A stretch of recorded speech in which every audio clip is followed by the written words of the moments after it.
Chapter 427. After they finished talking about business, they didn't talk about the game during dinner. Instead, Triple Tiger Xing changed the topic to something that everyone was interested in. For example, he had some misunderstandings with Fat Dragon and all the interesting things that he had encountered during his years of working for various companies. All of these things made Poplar Fruit burst out in laughter. Before they left, Poplar Fruit asked about their accommodation arrangements.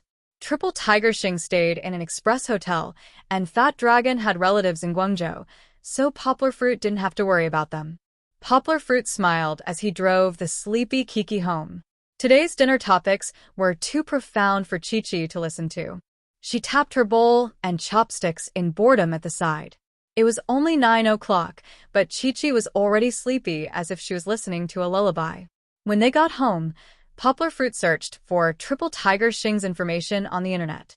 There wasn't much information on the internet, but it was the same as what Triple Tiger Xing had told him. He hesitated for a moment, then dialed Zheng Yujie's number. "What's up?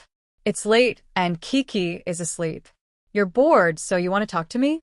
Zheng Yujie was wrapped in a thin blanket and curled up on the sofa, watching a soap opera. "Huh. Why would I look for you if I'm bored?" Poplar Fruit laughed and said, "Besides, do you think I'm bored?" "I knew you'd say that." Zheng Yujie looked at Poplar Fruit with disdain and said, "Say it, Mr. Poplar Fruit. You never visit a temple without a reason. What's the matter?" "Help me investigate a person in Beijing." Poplar Fruit briefly explained Triple Tiger Xing's situation. I was wondering who had provoked you. Isn't it just investigating a person?" "It's nothing. Wait a moment. I'll get someone to investigate for you." Zheng Yujie did not hang up the phone.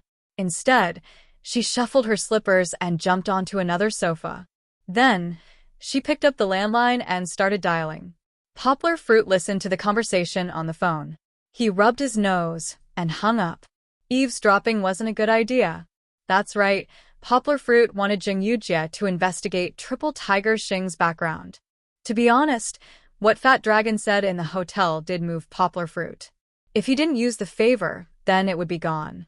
He didn't need to stubbornly hold on to those 2 spots until the end of time. She did feel bad about selling the game for money, but she could feel at ease by exchanging shares for profit. After all, from the moment she obtained the shares, the game would be considered Yanggua's. However, he wasn't sure if he could trust Triple Tiger Xing. Poplar Fruit could trust that Fat Dragon wouldn't lie to him. However, Triple Tiger Xing might not. What if Triple Tiger Xing was also a big scammer who first tricked Fat Dragon and then tricked him? Don't think that Poplar Fruit's 2 spots weren't worth money. There was nothing to cheat. However, what if Triple Tiger Xing was a shell company? He tricked Poplar Fruit and Blizzard into giving him 2 spots and then sold them to other game companies. When that time came, Poplar Fruit wouldn't even know that he had been cheated. Therefore, whether Poplar Fruit accepted or not, it was important to confirm the other party's authenticity before considering. After a while, Zheng Yujie called back. "That's right. I checked. There is such a company. The other information is also true." "So fast?" Poplar Fruit asked in surprise. "Of course. Don't you know who did it?" Zheng Yujie was proud for a while. Then she explained, "I have a friend who is an official in Zhongguancun. I just need to ask." "Okay, I got it. Thank you." Poplar Fruit was about to put down the phone. "Hey!" Zheng Yujie quickly shouted. "You're just going to throw me away after using me? Do you dislike me that much? Don't tell me Fong Beibei is right next to you?" When she said this name, Zheng Yujie was jealous of the jealousy in her voice. "No." Poplar Fruit denied. "Because there's nothing else. Do you want to continue talking?" Poplar Fruit's honest answer made Zheng Yujie feel a little better.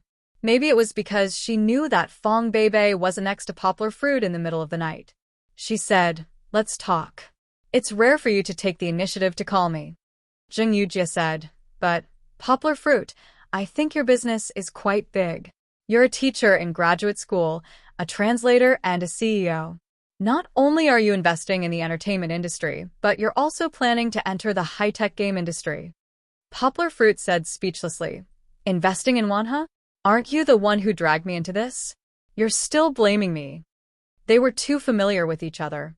When they talked, They would occasionally mock each other. It wasn't necessarily a quarrel. It was just a reflection of friendship. Hey, look at you. You're always so slow. If I didn't act first and report later, would you be willing to invest money? Zhang Yujie curled her lips and waved her hand. Poplar Fruit, who had the grace of a southern man, seemed a little stingy when he spoke in front of Zhang Yujie, who was like a northern woman. However, Poplar Fruit didn't care. He also lay on the sofa and continued to talk to Zhang Yujie. It's not reasonable. But you said that I had to get involved. Didn't I agree? Isn't that enough of a friend? Okay, you're a good friend. Zhang Yujie didn't continue to dwell on this issue. She rolled her eyes and said, "The 2 spots you mentioned, are they a bonus when you sold the game you designed with my daughter's friend?" Poplar Fruit hesitated for a moment. He decided not to explain to her whether the term "my daughter's friend" was correct. He simply said yes. Zhang Yujie was silent for a moment. Suddenly, she said coquettishly, "Okay, I don't care. I want to invest too. Go and ask Tiger Xing if he wants to sell his company's shares. I'll buy as many as you have." Zhang Yujie said the last sentence very boldly. "Didn't you say that you don't have money?" Poplar Fruit asked, "Why are you so generous now? If you have money, pay me back first." "Madam, it's 5 million. Ha, ha. Zhang Yujie laughed dryly. "Right, I don't have money. I forgot." "Forget it. I won't get involved in this matter. You play by yourself." Bye. After that, Zhang Yujie hung up the phone as if she was escaping. It wasn't that she couldn't pay back Poplar Fruit's money. It was only 5 million. Zhang Yujie didn't want to pay it back to Poplar Fruit. She wanted to do something with Poplar Fruit, so she dragged Poplar Fruit into this. If Poplar Fruit got away, wouldn't her little abacus fall through? Looking at the phone that had been hung up, Poplar Fruit sighed softly. He wasn't a stingy person. In his heart, he had no intention of chasing Zhang Yujie to pay back the money. Poplar Fruit more or less understood Zhang Yujie's thoughts. The reason why he used the excuse of asking Zhang Yujie to pay back the money to scare Zhang Yujie away was mainly because Poplar Fruit had other considerations in this matter. Poplar Fruit didn't want Fong Beibei to be implicated. If Fong Beibei saw Zhang Yujie getting involved, she would have a grudge in her heart. Chapter 428. Instead of sleeping, Poplar Fruit used his computer Skype to contact Alan in the United States. He did not have to worry about disturbing the residents because it was still daytime in the United States. Hi. Leon, long time no see. As soon as he logged on, Poplar Fruit saw Alan sitting in front of the computer with messy hair and dark circles under his eyes. He looked exhausted. "Alan, what's wrong with you? Are you working overtime again?" Poplar Fruit had already guessed the answer. When he chatted with Alan a few times, he knew that Blizzard had formed an elite team called Team 5 to develop the card game that he sold to Blizzard. "Yeah, we were discussing a new card yesterday. We talked until 4 in the morning. Alan said as he rubbed his eyes. "You didn't go home again? I think sister-in-law is going to be angry again." Poplar Fruit teased. "Don't tell me you made sister-in-law so angry that she ran away from home again?" "Hey, Leon, you're wrong about that," Alan said proudly. "Ever since the incident with the assassin, Linda has been obedient to me and never quarreled with me again." Poplar Fruit shook his head helplessly and said, "Isn't it just a game? Why do you have to put in so much effort? You can't even do it during normal working hours?" "You don't know." "No, you should know that you were the one who designed this game," Alan complained. "Every time we add a card, there will be a lot of changes. If we are not careful, there will be a lot of problems with the balance of the game." Poplar Fruit also knew that when he handed in the goods, the number of cards was not enough. It might be okay if the 2 of them played in private. If it was released globally, the tactics would be studied thoroughly in a few days. What would be the point of playing then? He did not know how Fong Beibei's brain worked. She could actually perfect the values of hundreds of cards in just a few days. Maybe there were some flaws, but the balance was already very good. This computing ability was simply like a humanoid computer. Poplar Fruit felt that he was now a genius, but the real genius should be Fong Beibei. She was a genuine innate genius, while Poplar Fruit could only be regarded as an acquired genius. Okay, no matter what, you have to take care of yourself. Poplar Fruit advised, don't always stay up late. Hee hee, Leon, you didn't look for me this time just to show concern for me, right? Although Alan was obsessed with games, he wasn't stupid. Otherwise, he wouldn't have been the CEO of Blizzard. Yes, I'm looking for you for something else. Poplar Fruit said frankly, I have a game in my hands right now. My friend introduced it to me and said that it's pretty good. He wants me to invest in it and also wants me to invite you guys to promote it. What game? Alan asked excitedly. When he talked about the game, his eyes, which had dark circles under them, lit up. I can make a copy for you to test, but you have to promise not to leak it to a third person. This is very important. Poplar Fruit said seriously. No problem. I'll play it myself. Wait, I'll talk to you on my own computer. Alan didn't wait for Poplar Fruit to stop him and went offline excitedly. After changing computers, Alan contacted Poplar Fruit again. Poplar Fruit said helplessly, Alan, you haven't finished listening to me. This isn't a PC game. This game needs to be installed on an iOS phone. I'll send the package to you now. Remember not to let anyone see it. Roger. Alan closed his fingers and waved his right hand at the right side of his head as if he was saluting Poplar Fruit. After downloading, Alan couldn't hold it in anymore. He forced his eyelids open and said to Poplar Fruit, Okay, Leon, I'll test the game for you now. I'll find you later. You have to pay attention to your rest. Before Yongwa could finish, Skype already showed that Alan had gone offline. Like a drug addict, Poplar Fruit shook his head lightly. He was right. To Alan, games were no less important than marijuana to drug addicts. Poplar Fruit had thought about giving the game to Alan for testing. Poplar Fruit wasn't a deep gamer himself, especially when it came to mobile and online games. IMMT was both an online game, even though the beta version was single-player mode and a mobile game. However, Poplar Fruit didn't think he could give a definite evaluation. It was better to let a professional evaluate it. If it was really good, then his investment was worth it. If even Alan didn't think it was good, then Poplar Fruit didn't think it was necessary to agree to 3 Tiger Shing's conditions. Poplar Fruit couldn't afford to lose face like this. If Blizzard helped promote the game, then at least the game had to be passable. I'll get Song Jiwen to test it tomorrow. Poplar Fruit thought to himself as he climbed into bed. Actually, if it was just Poplar Fruit's personal matter, he wouldn't have made such a big deal out of it. However, these 2 spots were shared between him and Fong Beibei. Strictly speaking, these 2 spots were given to Poplar Fruit by Blizzard, but it's up to Poplar Fruit to think about it. When he woke up the next morning, Poplar Fruit glanced at the computer screen that hadn't been turned off all night. Seeing that there was still no news from Alan, he went out to train. When he came back, Poplar Fruit took the opportunity to get Song Jiwen's phone from Song Jiwen. What's your dad doing? Song Jiwen asked Kiki, who was sitting next to him and drinking her first bottle of milk in the morning, while eating porridge and taking 2 bites of the white and fat bun. Kiki vigilantly protected her milk bottle. When she saw that Uncle Mosquito didn't covet her milk, she put it down. She lowered her head and said in a low voice, Papa is eating with Uncle Fats. After saying that, Chi-Chi even let out a burp. She tilted her head back and nodded. Even she herself was laughing. So many things had happened last night, but the only thing she remembered was the amazing fat dragon. Song Jiwen was confused by Chi-Chi's nonsensical answer. He shook his head blankly and said speechlessly, What the hell? I don't understand. Uncle Mosquito is so stupid. Kiki held her milk bottle tightly with one hand and gestured in the air with the other hand. Uncle Fat, this so fat. After that, she burped again.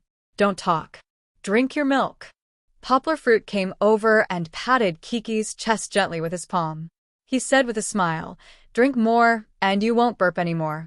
After dealing with Kiki, Poplar Fruit handed Song Jiwen's phone to him and said, I installed a game for you. Help me see if it's fun. Don't let others see it. Hey.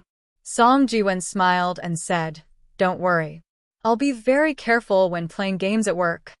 After Song Jiwen left, Poplar Fruit began to think about what to do next. However, at around 9 o'clock, Poplar Fruit received a phone call. Chapter 429.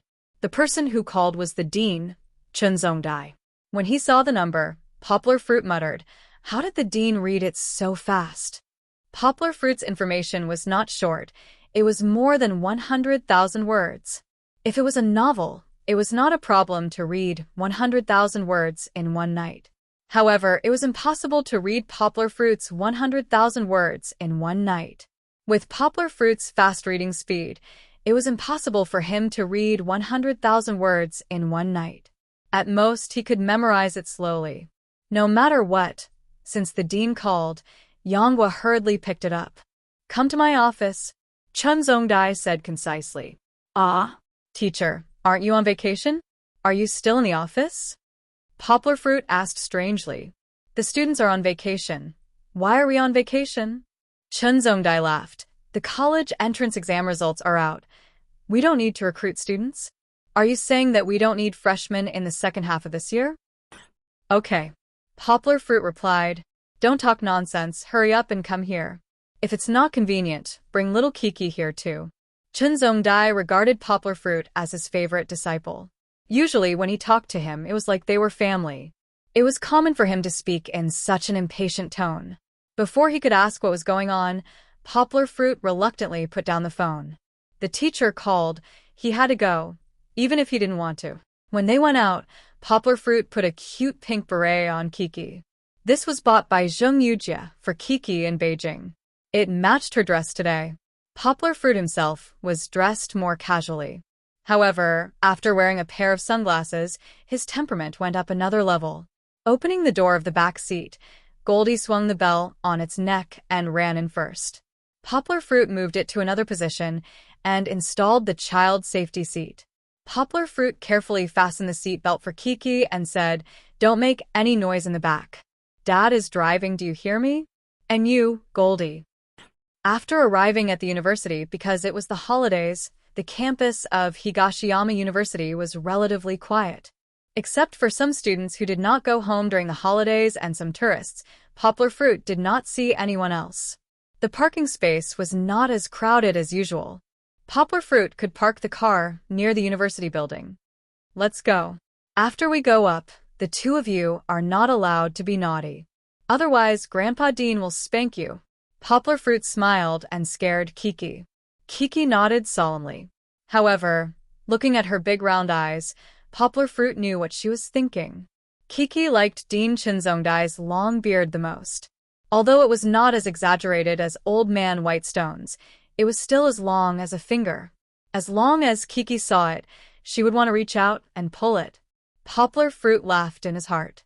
His playful heart also rose, and he did not warn Kiki again. After knocking on the door and entering Dean Chun Zongdai's office, Poplar Fruit entered first. Chun Zongdai then saw Kiki hiding behind Poplar Fruit.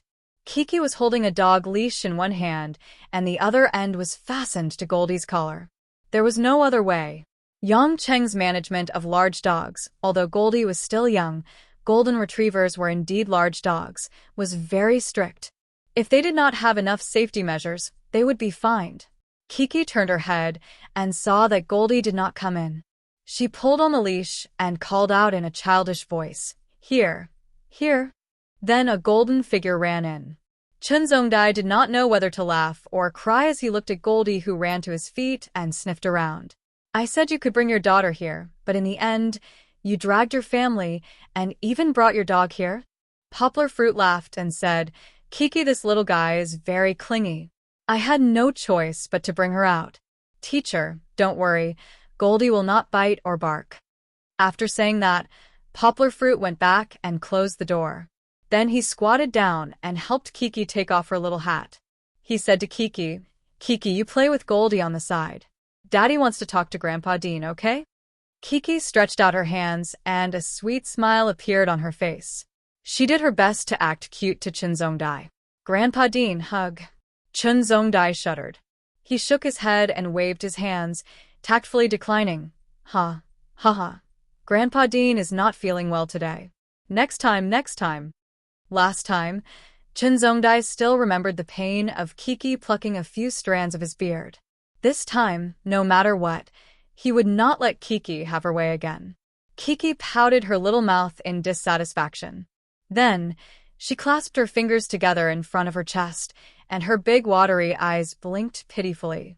That pitiful look gave Chinzongdai the feeling that if he refused, he would be committing a big mistake, a big crime. Poplar Fruit snickered on the side. He was used to Kiki's little tricks of acting cute and pitiful, but he did not point it out. Okay, Grandpa Dean, hug, Grandpa Dean, hug, Kiki, don't cry. In the end, Chinzongdai could not resist the condemnation of his conscience. He walked out from behind his big desk and walked over to hug Kiki. But, Grandpa Dean, let me tell you, you can't pluck anymore. Ouch. Before Chinzongdai could finish his words, Kiki suddenly attacked like lightning. Her right hand grabbed a few strands of his beard. One of the strands of beard that was not firmly rooted was pulled out by Kiki. The remaining strands were the worst. They pulled at his flesh, causing him great pain. He did not expect that Kiki would really do it and succeed.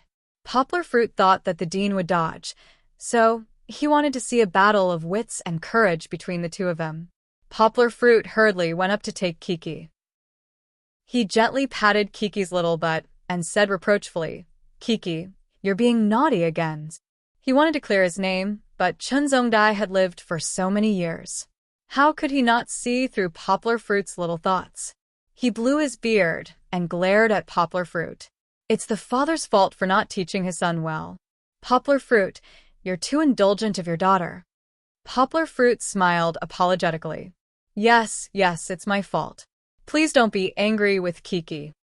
Kiki did not care at all. She giggled and stretched out her hands, wanting Chinzongdai to hug her again. Chinzongdai would not get angry with a 3-year-old child over such a trivial matter. He shook his head with a wry smile, tapped Kiki's little head, and said, "You're always pulling my beard. I won't play with you next time." After a while, Poplar Fruit and Chinzongdai finally sat down. Chinzongdai picked up a thick stack of A4 paper from the table. It was all Poplar Fruit's writing. The dean was old, and it would be very tiring to look at the computer for a long time, so he was used to printing out all the documents. Chinzongdai said, "I asked you to come here today mainly to discuss the translation theory you've written." Chapter 430. Chinzongdai's choice of words was very interesting. He said discuss, not talks or chat, which showed that he did not think he was superior to his disciple on this issue. In today's conversation, he was no longer a teacher, but only a scholar and Poplar Fruit to conduct academic research. Indeed, Chinzongdai was very interested in Poplar Fruit's translation theory. After lunch yesterday, Chinzongdai flipped through the thought report given to him by Poplar Fruit, and the result was out of his control. Although Poplar Fruit only briefly introduced this theory in the 100,000 words material, he did not analyze it in depth. Of course, Poplar Fruit did not want to analyze it in depth. After all, it was unrealistic to give a group of translators who were engaged in applied translation for a living. They might fall asleep halfway through. This made Chinzongdai very uncomfortable. He was a master in the field of functional translation theory, and he was also famous internationally. When faced with other theories, he could not help but nitpick a few bones in an egg. However, after flipping through 100,000 words, it was still so vague. How could he nitpick? Where should he start? Of course not. Teacher, you're exaggerating. I'm not the one who came up with this theory. This theory is already common in other countries, Yongwa said with a smile. Popular? Then why haven't I seen anyone mention it when I go to conferences these past few years? Chinzongdai said discontentedly, "You can find a suitable rule for Chinese translation from the many languages that are as numerous as the stars in the sky. That is your own achievement." Although he might not agree with Poplar Fruit's translation theory, Chinzongdai was still very protective of his disciples. He was very proud of his disciples' unique discovery in less than a year of learning linguistics. Whether it was a success or a failure, it was a great achievement. How many scholars have struggled and groped their way through the translation industry but still failed to achieve anything? In this regard, Poplar Fruit was miles ahead of them. Of course, Poplar Fruit's humble words were not wrong. Poplar Fruit's theory did not completely come from his own imagination. To be precise, this theory had its own master. In the translation of Dravidian and Surinamese, translators from both countries would conventionally use the theory of variation, and the results were not bad. Poplar Fruit recently discovered that thousands of years ago, when ancient Sanskrit was translated into Hindi or Bengali, the same theory of variation was used. Not many people knew ancient Sanskrit, but Hindi and Bengali were two languages that were widely spread. Bengali was ranked 7th in the world. This piqued Poplar Fruit's interest. He looked for a lot of information, especially the research materials of the recently deceased Master G. Poplar Fruit carefully read dozens of tomes. Master G was an expert in the study of ancient Sanskrit, and no one could match him in the past 100 years. Master G also had a deep understanding of German. During World War II, he studied and taught at the University of Göttingen in Germany for 10 years. Interestingly, although thousands of years had passed, the theories of variation used in Dravidian and ancient Sanskrit translation were of the same origin. These were only briefly mentioned in Master G's works, and there was no detailed analysis. Perhaps Master G thought that ancient Sanskrit and European languages were of the same origin.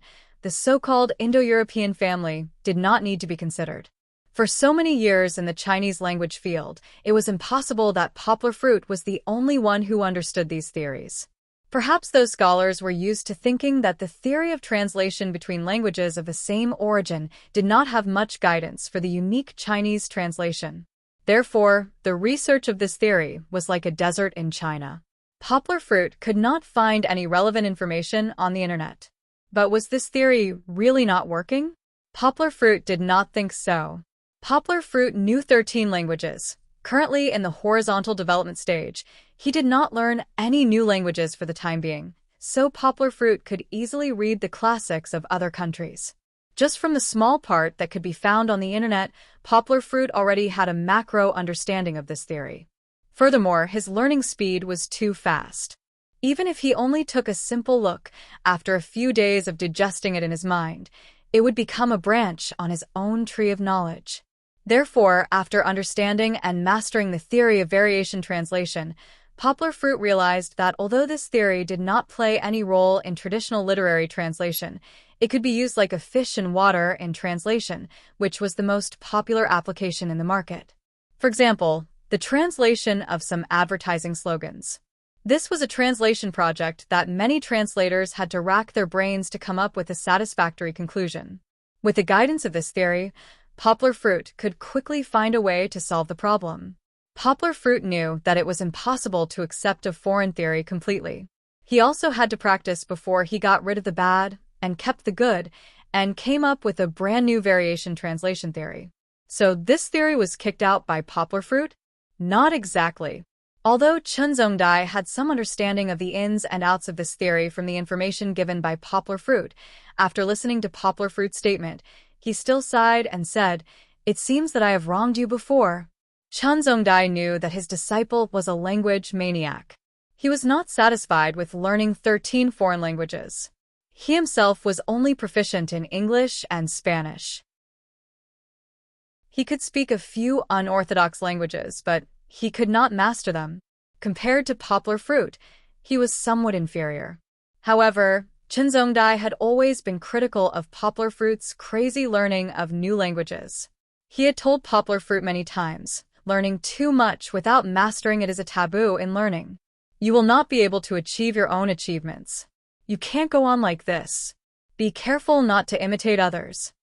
But now, Chen Zhongdai was a little embarrassed because Poplar Fruit's theory was the result of receiving a lot of information and resources. If Poplar Fruit had listened to him and stubbornly stuck to the language that had been thoroughly studied in China, then Poplar Fruit would not have been able to write today's material. "Teacher, what are you talking about?" Poplar Fruit said with a smile, "Your guidance has been very helpful to me. In the past 2 months, I have stopped learning new languages and deeply understood and studied the languages I have already learned. I have improved a lot. If you test me on linguistics again, I promise I can give you an answer by inference." Chen Zhongdai laughed and said, "Okay, don't flatter me. Hurry up and tell me the details of your theory." Here, Xiaohan wants to say that the content of this chapter is purely fiction. If there are similarities, it is definitely a coincidence. In addition, the theory of adaptation has long been a theory in the translation field. Don't take it too seriously. Just treat it as if poplar fruit is in a parallel world. Chapter 431. I guess everyone doesn't like this kind of plot, so Xiaohan progressed a little faster. Poplar Fruit and Chen Zongdai listed the core 10 types of translation changes that he had summarized so far.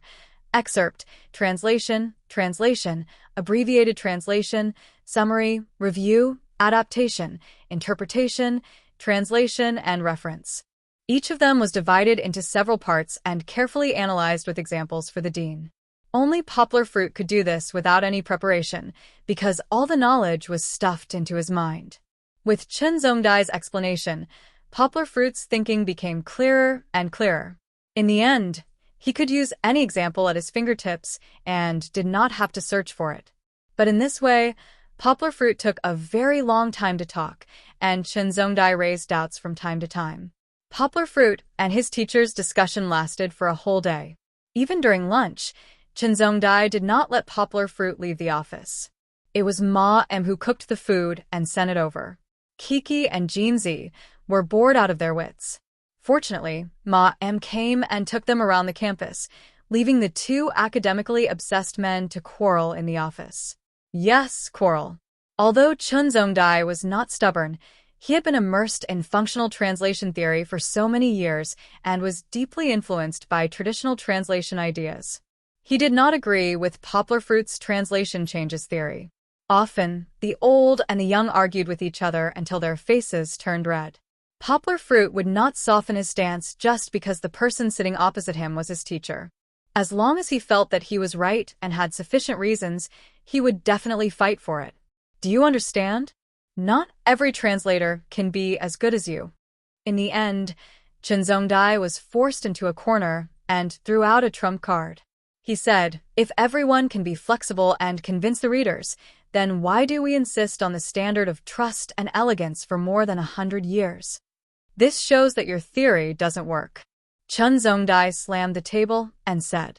Poplar Fruit confidently smiled and said, Teacher, I don't agree with your view. Not everyone can do it, but it doesn't mean that no one can do it. A translation theory that cannot be popularized doesn't mean that it is not feasible. I've really practiced it. You've seen the examples I've given you. Variation translation can bring different translation ideas to the translator, and it can make certain kinds of translations, such as the translation of advertisements, the translation of our poems, and the translation of classical Chinese, far more brilliant than the conventional translation. In fact, many of the works translated by our senior translator Lin Shu in the past had the shadow of variant translation. The translation industry did not recognize it, but we cannot deny that those translations have unique value to our Chinese literature and culture. Chen Zongdai shook his head and said, Lin Shu is different. His literary talent is enough to be a great writer. What he did was not a translation, but a rewriting at most. But why can't we cultivate more talents like Lin Shu? Poplar Fruit asked. Is our school only established to cultivate popular talents? Our country's culture can't spread because it is too unique. If we use ordinary translation methods, foreigners can't understand it at all. We need more talents like Lin Shu to promote our traditional culture. Poplar Fruit's words made Chen Zongdai fall into deep thought. However, Poplar Fruit did not finish his words. He continued, Teacher, I know that my theory is just a prototype, and there are many aspects that have not been considered thoroughly, but I think that this may be a way out for us to cultivate high-level translators. He smiled and said, Nowadays, machine translation is getting more and more advanced. Google's translation can only make a few mistakes throughout the whole text. With a few corrections, it will be a perfect translation. Of course, I am exaggerating when I say perfect. But what if we think about the future? In the future, machine translation will become more and more powerful. Most of the technical text translation that ordinary translators rely on for a living, as well as the stuttering interpretation of ordinary interpreters, may be replaced by machine translation. Poplar Fruit predicted without reservation. If we don't find a way out, there will be no translation profession in the future. Poplar Fruit shook his head and said, "You are just being an alarmist." Chen Zhongdai did not agree with Poplar Fruit's last sentence. He retorted, "Cold machines can translate technical texts, but can they translate human thoughts? As long as literature exists, translation will never leave the stage." "Yes." Poplar Fruit nodded and said, "Teacher, your point of view is exactly what I want to say. But have you seen it? What kind of careers do our language majors have after graduation? Although the trend of world integration has made the literary translation market bigger and bigger, how many of our students are qualified to do literary translation?" Poplar Fruit's question made Chen Zhongdai speechless. Poplar Fruit continued, "It is true that there is no way to make every student reach the level of professional literary translation. It is too difficult, but we can cultivate students who can reach this level into literary translation talents. I think that maybe my translation theory is a breakthrough." Poplar Fruit laughed and said somewhat shamelessly, "Maybe, after a few years of development, it can form a unique talent training mechanism. Maybe it is an effective process to let our students learn the knowledge they need purposefully and then use their creative abilities to become literary translators like Lin Shu." Chen Zhongdai said with anger and amusement, "Then why don't you say literary translators like you?" Poplar Fruit scratched his head and smiled embarrassedly. "Teacher, my level is still very low. I still need to continue to work hard. This theory of yours is considered a traitor to the deviant Tao." Chen Zhongdai said with some concern, "I am also discussing it with you slowly. If other people saw it, they might crusade against and boycott you." Poplar Fruit smiled indifferently and said, "Teacher, don't worry. Which new theory has not been questioned? I am not short of money or a job now. What's the use of boycotting me? I forgot that you are a millionaire.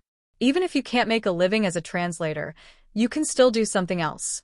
Chen Zhongdai rolled his eyes and said, "Don't worry, I am not old enough to be stubborn. Your idea is very good. Higashiyama University will fully support your research. Maybe it is really like what you said, new development and new opportunities." Although Chen Zhongdai refuted Poplar Fruit for the whole day, his words of support made Poplar Fruit very touched. Chapter 432. I will try my best to further improve this theory. Poplar Fruit nodded and said. Chen Zhongdai looked at the time and said, "It's already 4:30. Okay, let's call it a day. Go back and write a paper for me." Paper? Poplar Fruit was dumbfounded. How did it jump to paper? Chen Zhongdai lowered his glasses and glanced at Poplar Fruit and said, "What? Are you afraid of writing a paper? If you have a new point of view, you won't publish it. Are you going to keep it to yourself and let it rot?" Poplar Fruit said bitterly, "Isn't it still incomplete? The theoretical framework you said today is very sufficient. If you are still not satisfied, then you can write and improve it.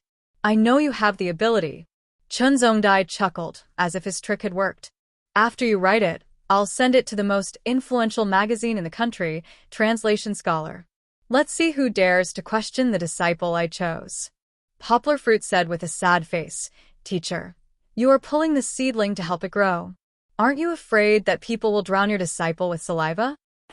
Who just told me not to worry, and that he was not afraid at all. Chen Zhongdai let Poplar Fruit understand what it meant to move a stone and smash his own foot. "But I don't know how to write it. I have only written undergraduate theses, and my writing is very bad." Poplar Fruit still wanted to fight for it. Chen Zhongdai was already prepared. He picked up a linen folder from the table and threw it into Poplar Fruit's hand. The folder was full of printed paper. Poplar Fruit gently squeezed it. According to the thickness, there were at least 300 pages. In the end, Chen Zhongdai was still a wily old fox. He smiled and said, "These are all the papers that I have written. You can use them as models. The format is like this, but remember to mark out every quote. This is a serious problem. You can't be lazy." This was something that the dean had planned long ago. There was no way to escape. Yangwen nodded her head dejectedly. Look at how scared you are. Chun Zongdai unhappily replied, your senior brothers have been waiting for me to agree to help them contribute to the translator genius. But look at you. I've taken the initiative to help you, but you're not interested in it. Let me tell you, only when you are on Translation Expert will the Translation Academic Circle recognize you. Don't think you are so great just because you are the boss of a company. It seemed to be a good thing. Poplar Fruit finally cheered up and nodded. He said, okay, teacher. Don't worry. I will do my best. Chun Zongdai nodded with satisfaction. He said, try to submit it to me within the next 2 weeks. I will see if you can make it in time for the August issue. It's all in your head. Is that okay? Poplar Fruit nodded and said, no problem. But teacher, why are you in such a hurry? Isn't it better to publish it after school starts next year? Because there is a National Applied Translation Conference on August 8th. If you publish it earlier, you can still make it in time for the conference, Chun Zongdai said. However, Chun Zongdai's next words broke Poplar Fruit's heart. He said, oh, right, you have to go too. This year, I will take you to meet the seniors in the translation field. It's good to tell you in advance. You can prepare early. I am an undergraduate student. Going to the conference? Poplar Fruit opened his mouth and said, that's not good. What undergraduate student? You are my disciple. In terms of level, you are already a doctoral student. Chun Zongdai said domineeringly, studying for a master's degree is just a process. If you go out there, who dares to say that you are an undergraduate student? Otherwise, why would I let you teach undergraduate students? Chun Zongdai smiled and said, of course, I didn't want to push you out so early. I wanted you to study with me for another 2 years. I didn't expect you to improve so quickly. There is a conference so you can practice your courage. Poplar Fruit did not lack courage. What he was worried about was that there was a conference in early August, and now it was almost the middle of July. He had to obey the order and finish the paper. Then his vacation plan would be ruined. Even if he went on a trip after the conference, there was less than half a month left. His original plan would be completely disrupted. Hey, do you really have a complete plan? You don't want to? Chun Zongdai smiled and said, this is a good opportunity. You can talk about your theory in front of so many seniors. Although many people will oppose it, maybe some people will agree with your point of view and then study it with you. You can't do research behind closed doors. I believe you understand this. Poplar Fruit said honestly, teacher, it's not that I don't want to. It's good to let more people know about my theory, but I originally planned to take Kiki to Nanhai province during the summer vacation. If I go to the conference with you, this plan will be ruined. You have nothing to do every day. Why are you taking a vacation? Chun Zongdai asked. Teacher, when do I have nothing to do every day? Poplar Fruit said, not knowing whether to laugh or cry. He described his study and work schedule to Chun Zongdai. I see. Chun Zongdai praised, this is the spirit that a scholar should have. Don't always think about taking a vacation. If you want to go into the field of research, you have to be mentally prepared. If you have half a month, where can't you go? In a few years, you won't even want to go out during the holidays. You'll want to stay at home. Poplar Fruit said helplessly, I don't mind. It's just that I feel guilty that I haven't taken my daughter on a trip for so long. Chun Zongdai smiled and asked, do you know where the conference will be held this time? I don't know. Poplar Fruit shook his head. He guessed it won't be Beijing, right? I just came back from Beijing. It was in Beijing last year. How can it be in Beijing every year? Chun Zongdai smiled and said, this year's conference will be held in Chongqing. Poplar Fruit listened and didn't hear anything about resorts like the Maldives. He blinked and looked at Chun Zongdai, confused. Chun Zongdai smiled and said, Chongqing is near Chuan Province. There are so many fun places in Chuan Province. For example, Juzhegu is in Chuan Province. Won't you take your daughter there after the conference? Poplar Fruit was a little tempted by Chun Zongdai's words. Chun Zongdai continued to add fuel to the fire. If you go to Nanhai Province, you have to play on the beach. How old is little Kiki? You don't have to worry about her playing by the beach. What if you don't pay attention and something happens to her? Poplar Fruit scratched his head. He really didn't think it through. Chun Zongdai smiled and said, Chuan province is great. There's even a giant panda protection base. I'll take Kiki there. She'll definitely like it. This sentence hit Poplar Fruit's lifeline. Of course, Kiki would like it. Such a fluffy, chubby, and cute creature would definitely be Kiki's favorite. Chapter 433. Poplar Fruit and Kiki ate dinner at Chun Zongdai's house before coming back. In the afternoon, Kiki went out to play with Grandma Hua. Grandma Hua liked Kiki very much and tried to drag Poplar Fruit home to eat. Chun Zongdai also persuaded her, so there was Poplar Fruit's first experience of eating at his mentor's house. When they got home, Poplar Fruit pushed Gold away and closed the bathroom door. He wanted to give Kiki a bath. This guy came in to cause trouble. Kiki was very excited. She sat in the warm bathtub and didn't even play with her favorite yellow duck. She kept looking up and talking to her father about the fun things that happened today. So, you saw Sister Cece again today? Poplar Fruit asked with a smile as he applied the shower gel for her. Kiki nodded hard. She reached out her little hand and made a beautiful bubble on the water. Then she said, Brother Zhengzheng was there too. Brother Zhengzheng was Chun Zongdai's 3-year-old grandson.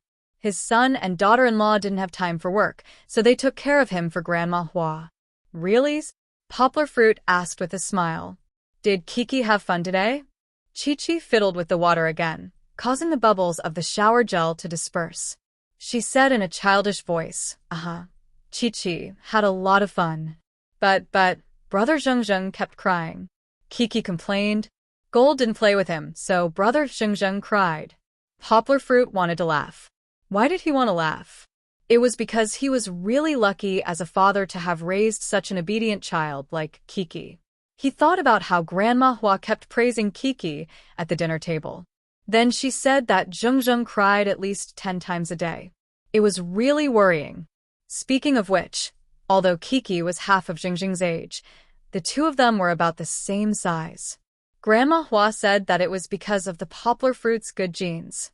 Poplar Fruit thought it was probably half and half. He still couldn't figure it out. In the past, Poplar Fruit was not considered tall. Everyone in the family had the same genes. But after having a daughter, Poplar Fruit's height kept increasing. If it wasn't for the fact that he still looked the same, his mother would have thought that Poplar Fruit had changed into another person. Kiki's mental growth was also faster than the average child's. How could a 1-year-old child speak as smoothly as Kiki?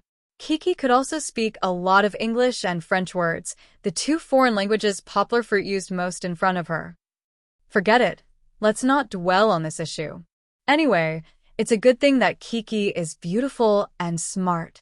After giving Kiki a bath, Poplar Fruit took Gold to take a bath. It played outside for a day.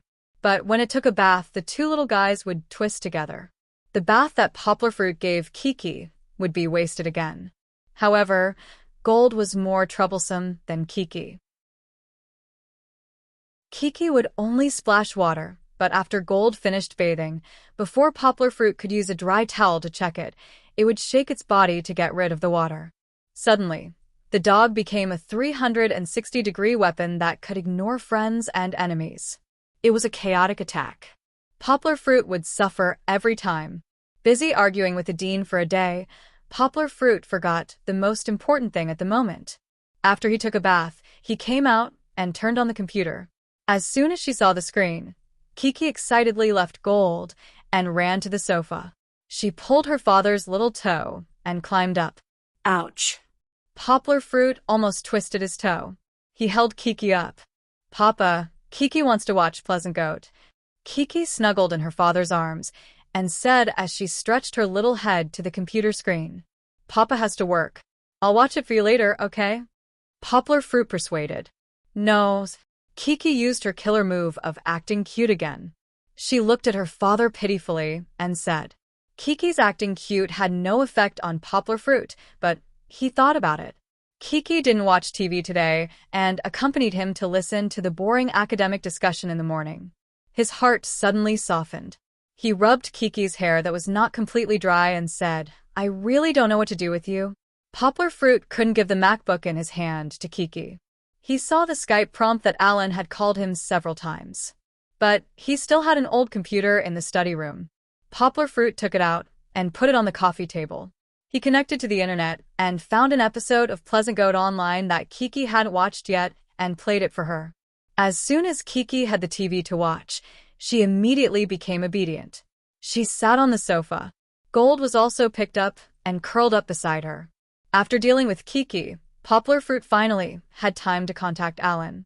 He didn't know if this guy was waiting online or not. As soon as Poplar Fruit called him, he connected. "Alan, you didn't sleep all day, did you?" Seeing Alan appear on the screen, Poplar Fruit was shocked. The dark circles under his eyes were bigger, and Alan's curly hair had become a chicken's nest. Who said that? "I slept for 2 hours." When Alan talked to Poplar Fruit, he yawned, and his eyebrows showed a deep sleepiness. "If you suddenly overworked yourself because of me, wouldn't a vast number of Blizzard players kill me?" There was no taboo language abroad, so Poplar Fruit still joked with Alan. "It doesn't matter. You don't know before I—" Alan was ready to talk about his glorious history. Stop. Now, if you have any conclusions, tell me quickly. Make it short. After you finish, you have to sleep for another 10 hours. Otherwise, I really have to worry about your body for Linda." Poplar Fruit raised his hands and said, "Okay." Alan shook his head, drove away his sleepiness, and then returned to his excited state. He said, "Leon, the game you gave me is really a great game. I played it for 10 hours in a row yesterday. If I knew earlier, I wouldn't have given it to you." Poplar Fruit muttered in his heart. "The game design is very creative. I like the plot and the gameplay. Of course, I think the design of these cartoon characters isn't good enough. They should be designed to be more powerful." Alan blabbered on, talking about the pros and cons of the game. Alan's words couldn't be trusted completely. He always looked at the design of other games from the perspective of World of Warcraft characters. How could it be the same? Poplar Fruit thought that I'm called Main Tank's design was very good. It suited the aesthetic style of Chinese people, especially children. In short, Alan's praise was more than his complaints, which meant that the game was very good. Poplar Fruit nodded in his heart. "Leon, are you selling this game to us?" Alan asked carefully. "No, not for sale." Poplar Fruit laughed. "They want to develop it themselves." Alan let out a sigh of relief and said, "That's good. Because Blizzard has been developing your last card game, they really don't have the time to invest in the mobile game market." Blizzard didn't seem to invest much in the mobile game market. This might be the last reserve of a veteran PC game company. Alan added in the end, "But this game of yours is very good. If you want to sell it to us, I have no reason to refuse."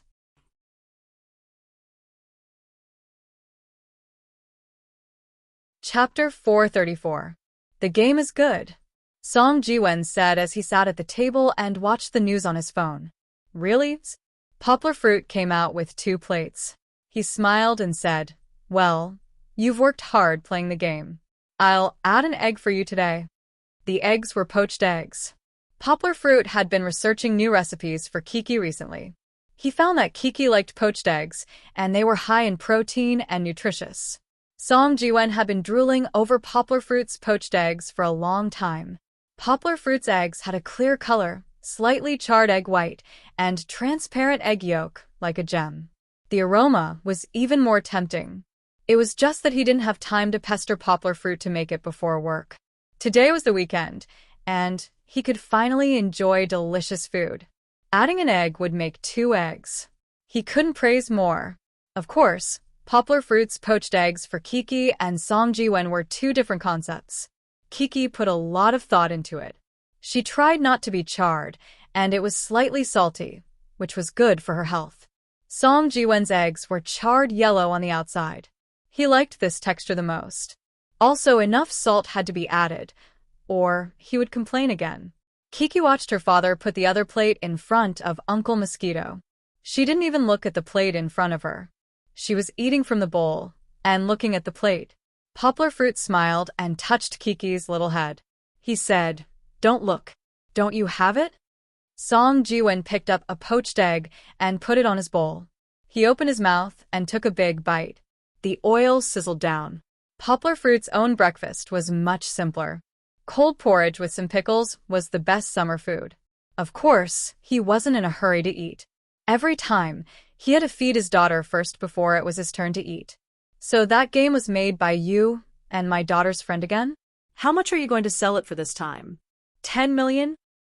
Song Jiwen asked. Before Poplar Fruit could answer, he said to himself, I think it's more than that. Last time, a few decks of cards were sold for almost 20 million. This time, it's at least 100 million. Aya. Song Jiwen exclaimed exaggeratedly. Lao Gua, you're going to be rich. He's a billionaire. Poplar Fruit rolled his eyes at him. He was busy tearing open the egg and feeding it to Kiki, so he didn't interrupt. After Song Jiwen finished his rant, he said, First, this game wasn't designed by me and Bebe. It was developed by another game company. They wanted me to recommend it to Blizzard. Secondly, what do you mean by lousy poker? That is a card game that took a lot of effort to design, okay? Thirdly, the company wants to exchange shares with me. Whether or not they can make money in the future is another matter. But 100 million, don't even think about it. It's not like it's a super popular game. 100 million Poplar Fruit was indeed out of his reach. However, he was confident that he could make money from Poplar Fruit. According to Iluan and Song Jiwen's feedback, this game would still be popular. 10% of the shares, at least earning 1 million should be possible, right? If that's the case, Poplar Fruit wouldn't lose out. I don't understand. Forget it. Anyway, it's a business with no capital. It's a waste not to make money. Song Jiwen finished the egg in 2 or 3 bites. Then, like Poplar Fruit, he filled a bowl with porridge and started eating. Right, 2 days ago, you told me about going to Nanhai province for vacation. Song Jiwen suddenly remembered. He raised his head and said, I want to go too. Where are you going? Don't you have to go to work? Poplar Fruit looked at him strangely and asked, Hey, only you can stay at home all day and have a vacation. Can't I have a few days off? Song Jiwen asked with dissatisfaction. Can you get a vacation? How many days? Poplar Fruit asked. Definitely not as good as you. I can play for more than a month. Song Jiwen said with some envy. I have 7 days of annual leave. I plan to use all of them. Plus 2 weekends, I can go out and play for a total of 11 days. I can go with you, or you can scout the area first and then I'll follow. Of course, you can play the latter part by yourself. But we're not going to Nanhai province. Poplar Fruit innocently waved his hand and said, Are you serious? Song Jiwen almost jumped up. He said gloomily, I've already told the leader. I can't go back on my word. You're not going on vacation? Am I going to play by myself? It's not that we're not going on vacation. Poplar Fruit corrected him. We still need to have a vacation. It's just that we're not going to Nanhai province like before. Then where are we going? Chongqing and Chuan province. Poplar Fruit laughed. He simply explained to Song Jiwen the reason for the change of plans. I have no choice. Since the teacher asked, how can I not go? Chuan province is good too. I'll go with you. Song Jiwen said happily. Why don't we go on an impromptu trip and drive directly to Bianzong? Impromptu trip was an irresistible temptation for people who liked to travel. Poplar Fruit was the same. When he heard Song Jiwen's suggestion, he was also tempted. However, after thinking about it calmly, he shook his head. No, I can't go there with this little girl. How can I go there without worry? Poplar Fruit looked lovingly at Kiki, who had run to the side to play after breakfast. He said, the main thing is that Bianzong is a highland. Kiki can't stand it. Song Jiwen thought about it and felt that it made sense. However, if we're driving to Chuan province, we can consider it. Poplar Fruit laughed. There are so many delicious foods from all over the world on a tip of China. We can eat along the way. Just thinking about it is very motivating. Okay. Song Jiwen jumped up excitedly. He said, it's settled then. We'll drive to Chuan province. Your Land Rover is the best for road trips. That depends on our timing. Poplar Fruit laughed. I may need another week or so to complete my thesis. Which days of leave did you ask the leader for? I haven't decided on which days. Can you do it next Friday? If you can, Then I'll ask for leave and we'll leave next Saturday. Song Jiwen said in a hurry. So anxious? But I like it. Poplar Fruit laughed and said, I have no problem. Okay, I'll go prepare the supplies today. Song Jiwen leaned on the chair and said excitedly, You should quickly finish your thesis and leave the rest to me. I'll arrange the supplies en route. That's too much. How can you be so busy? Poplar Fruit laughed. It's just supplies. I'll buy enough in 2 days. I know a friend who often goes out to play. It won't be a problem to ask him for advice. As for the route, I'll check it at work. There's a lot of it online. Song Jiwen laughed. Give me the key. I'll go buy it now. Not today. Poplar Fruit scratched his head and said, I have to drive to Nansha today. I'll give it to you tomorrow.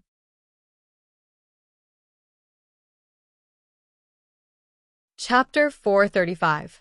Driving Fat Dragon and 3 Tiger Xing on the highway in Yangcheng, Poplar Fruit didn't say a word. He just stared at the road ahead, as if there was someone waiting for them at the end of the road. Poplar Fruit told Fat Dragon and the others that Poplar Fruit thought the game was pretty good, but this spot wasn't exclusive to Poplar Fruit. It was shared between him and Fong Beibei, the other designer of the card game.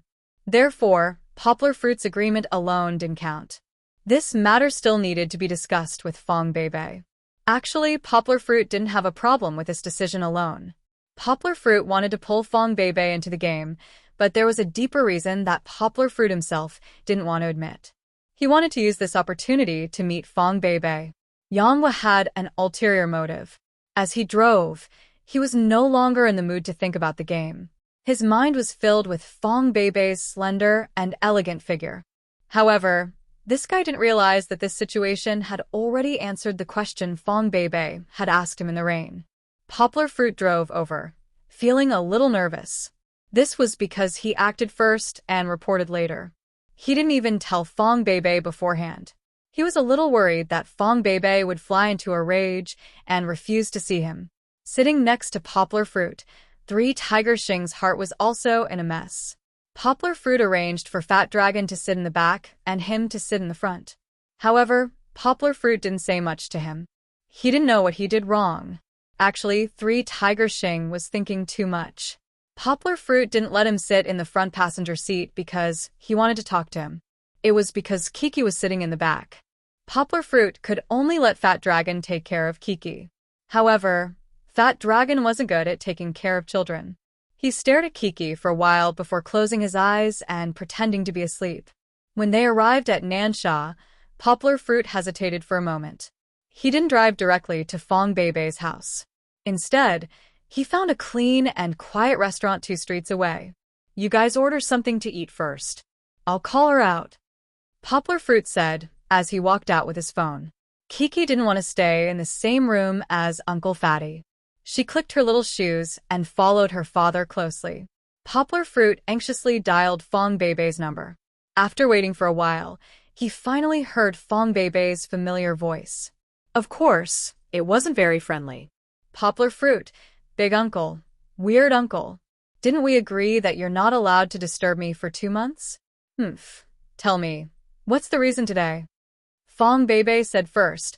I'll make it clear first. You're not allowed to use Kiki as a shield. If you don't give me an acceptable reason, I'll double it in 2 months. Double it? Doesn't that mean it's 4 months? Poplar Fruit was shocked. He quickly smiled and said, Yes, I'm looking for you today for a serious matter. What serious matter? Fong Beibei asked. It's like this. Poplar Fruit briefly told her that Tiger Xing wanted to use his shares to exchange for the 2 spots in his hands. You and Blizzard have 2 spots for free publicity? Fong Beibei asked curiously. I've never heard you say that before. Poplar Fruit scratched his head and said, I used to think that it was useless. You and I aren't professional game designers. There's no point in talking about it, so I didn't mention it to you. This kind of thing, you can make the decision. Also, Blizzard gave this spot to you and not me. Why are you looking for me? Fong Beibei said generously. If you really want the shares, why don't you just tell Tiger Xing? How can that be? This spot is shared between the 2 of us. Poplar Fruit said righteously. I asked Alan about this game, and he said it's not bad. So, we should share 10% of Le Dong Juiu's shares. Without waiting for Fong Beibei to refuse again, Poplar Fruit added, Beibei, can you come out for a while? Even if you want to accompany me to negotiate with Tiger Xing, I've already brought him to Nansha. He's at the fresh food restaurant near your house. Ah. You're all here? Fong Beibei was shocked. She shouted, You're still at the fresh food restaurant? No, that's my aunt's family. If they find out, we'll be in trouble. Then tell us a place, and we'll wait for you there, okay? Poplar Fruit asked with a smile. I didn't say I was going, Fong Beibei said unhappily. Poplar Fruit scratched his head, thinking about what to say to persuade Fong Beibei to come out. Fong Beibei changed her mind. She said, Well, since you're all here, how can I not go? How about this, you and your friends change places? Well, the restaurant on the top of the mountain on Jinfeng 3rd Road. I'll be there later. Poplar Fruit was overjoyed. He quickly said, Okay, I'll arrange it right away. After putting down the phone, Poplar Fruit picked up his daughter and rushed back to the room in the fresh food restaurant. He shouted, Let's go, let's change places. Change where? I've already ordered, Fat Dragon asked, puzzled. It's okay, I'll pay the bill later. My friend said she wants to go to another restaurant, Poplar Fruit said with a smile. Fong Beibei wanted to come, and Poplar Fruit was willing to pay a few hundred RMB for a meal. What's wrong with her? She's so weird. It's not like she's a special agent, Fat Dragon said as he stood up with his bag. It's okay. Changing to a restaurant she likes is good. I'll pay the bill. 3 Tiger Xing also stood up and took out his wallet. Poplar Fruit said with a smile, Uncle Hu, you don't have to be so polite with me. We're in Yangcheng, and you're paying for a meal? Uncle Hu, don't argue with this kid, Fat Dragon said with a smile. He's rich. A few hundred RMB is nothing to him. Fat Dragon, why do I feel like you're not saying anything nice? Poplar Fruit said with a laugh. Because Fong Beibei agreed to come, Poplar Fruit was in a good mood, and his laughter was a lot more cheerful. When Poplar Fruit was paying the bill, the people in the fresh food restaurant looked at him strangely. Poplar Fruit felt especially guilty, and he was a little uncomfortable standing. He kept worrying about where he was dressed unnaturally. Because at this moment, the people looking at Poplar Fruit might be Fong Beibei's relatives. Of course, he was also thinking too much. Fong Beibei didn't openly announce it, so who would inexplicably treat an unfamiliar guest as the first young master? They just thought that Poplar Fruit and the others ordered food and left without eating. It was the first time they'd seen someone like that in decades of doing business. They changed to a hilltop restaurant and still asked for a private room.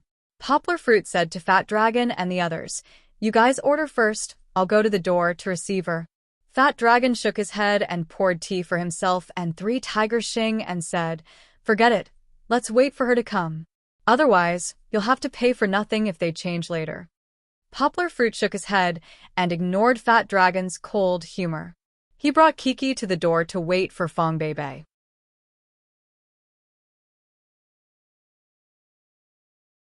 Chapter 436. Poplar Fruit stood at the entrance of the restaurant, staring anxiously at the main road. Instead, it was Kiki who first discovered Fong Beibei sneaking along the wall. She shouted happily and even wanted to jump over. However, this was the main road after all. Even if it wasn't busy, there were still cars coming and going. Poplar Fruit quickly carried Kiki back.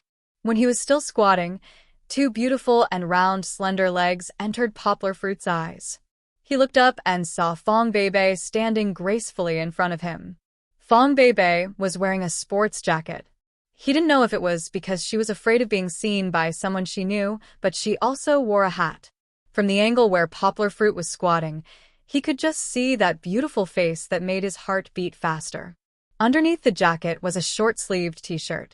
The hem was a little short, probably casually worn at home.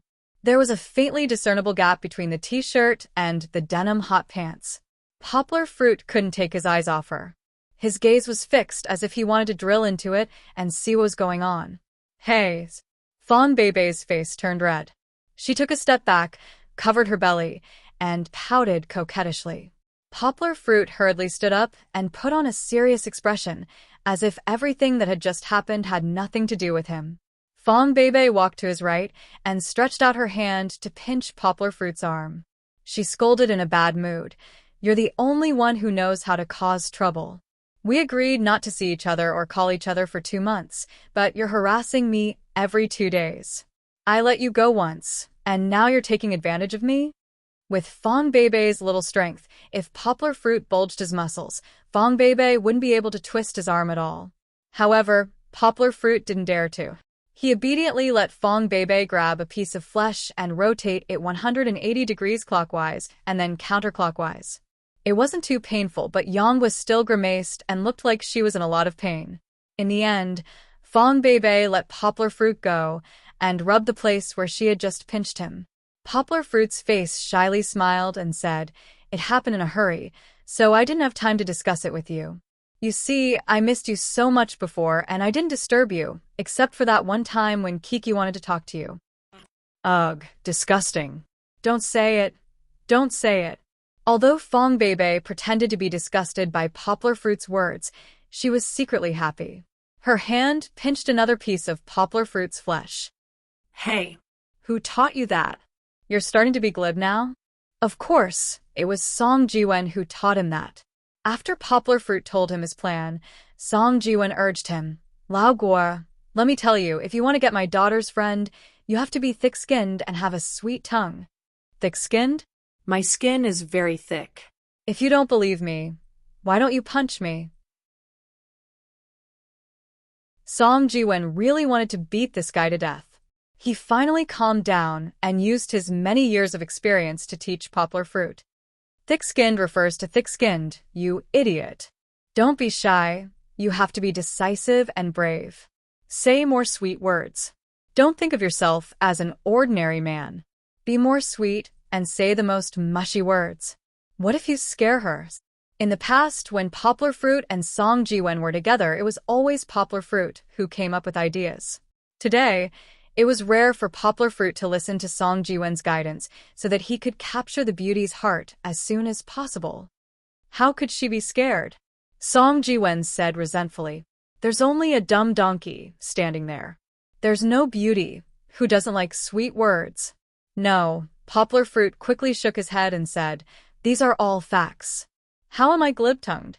Bebe, you're dressed so beautifully today. This is my last advice. Remember, never admit that you're deliberately saying nice words. Bite the bullet and show that you're saying it from the bottom of your heart." Song Jiwen's warning was still vivid in Poplar Fruit's mind. Of course, Poplar Fruit didn't say a word against his heart, especially when he said those praises. The love in Poplar Fruit's eyes was undisguised. Fong Bebe blushed. She shyly looked around her and said in a low voice, "No, I'm not. I came out in a hurry today. I told my dad that I was going to play with my friends. I didn't even change my clothes. It shows that our Bebe is a natural beauty." Poplar Fruit hugged Kiki and laughed. "You're really beautiful when you don't have any makeup on." Fong Bebe rolled her eyes at him, but her tone was no longer complaining. She said, "Who's yours?" She hugged Kiki, who was already screaming, and the two girls talked intimately for a while. Poplar Fruit suggested, "Let's go in. Tiger Xing and the others are already inside." "What's the hurry?" Fong Bebe pulled Poplar Fruit's clothes and said, "We're going to talk business with someone." "Why are we in such a hurry? Tell me the details first. I'm still in the fog." Poplar Fruit asked in surprise, "Ah, you know how to talk business?" "Of course," Fong Bebe said proudly. "When my dad talks business, he often brings me along." "Isn't your dad a teacher?" Poplar Fruit was puzzled.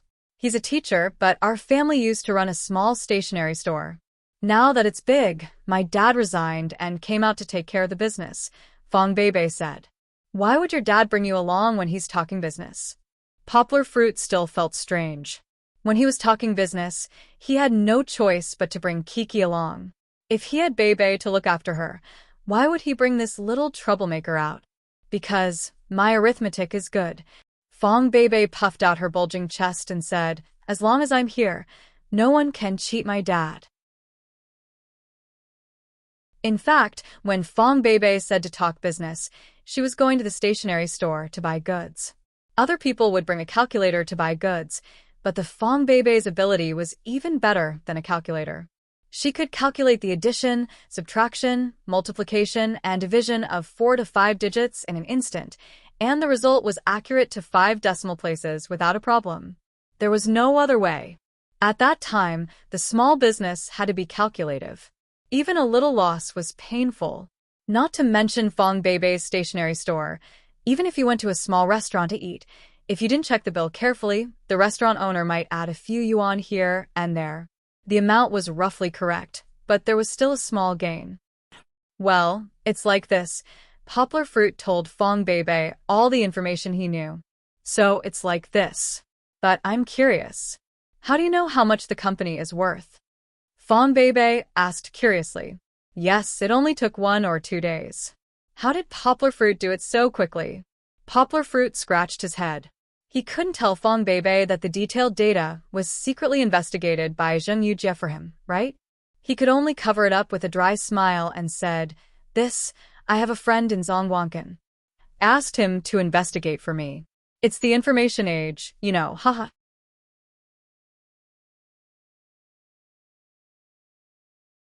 Chapter 437.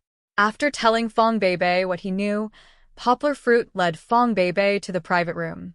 He walked in front, opened the door for Fong Beibei, and took off her hat with a smile.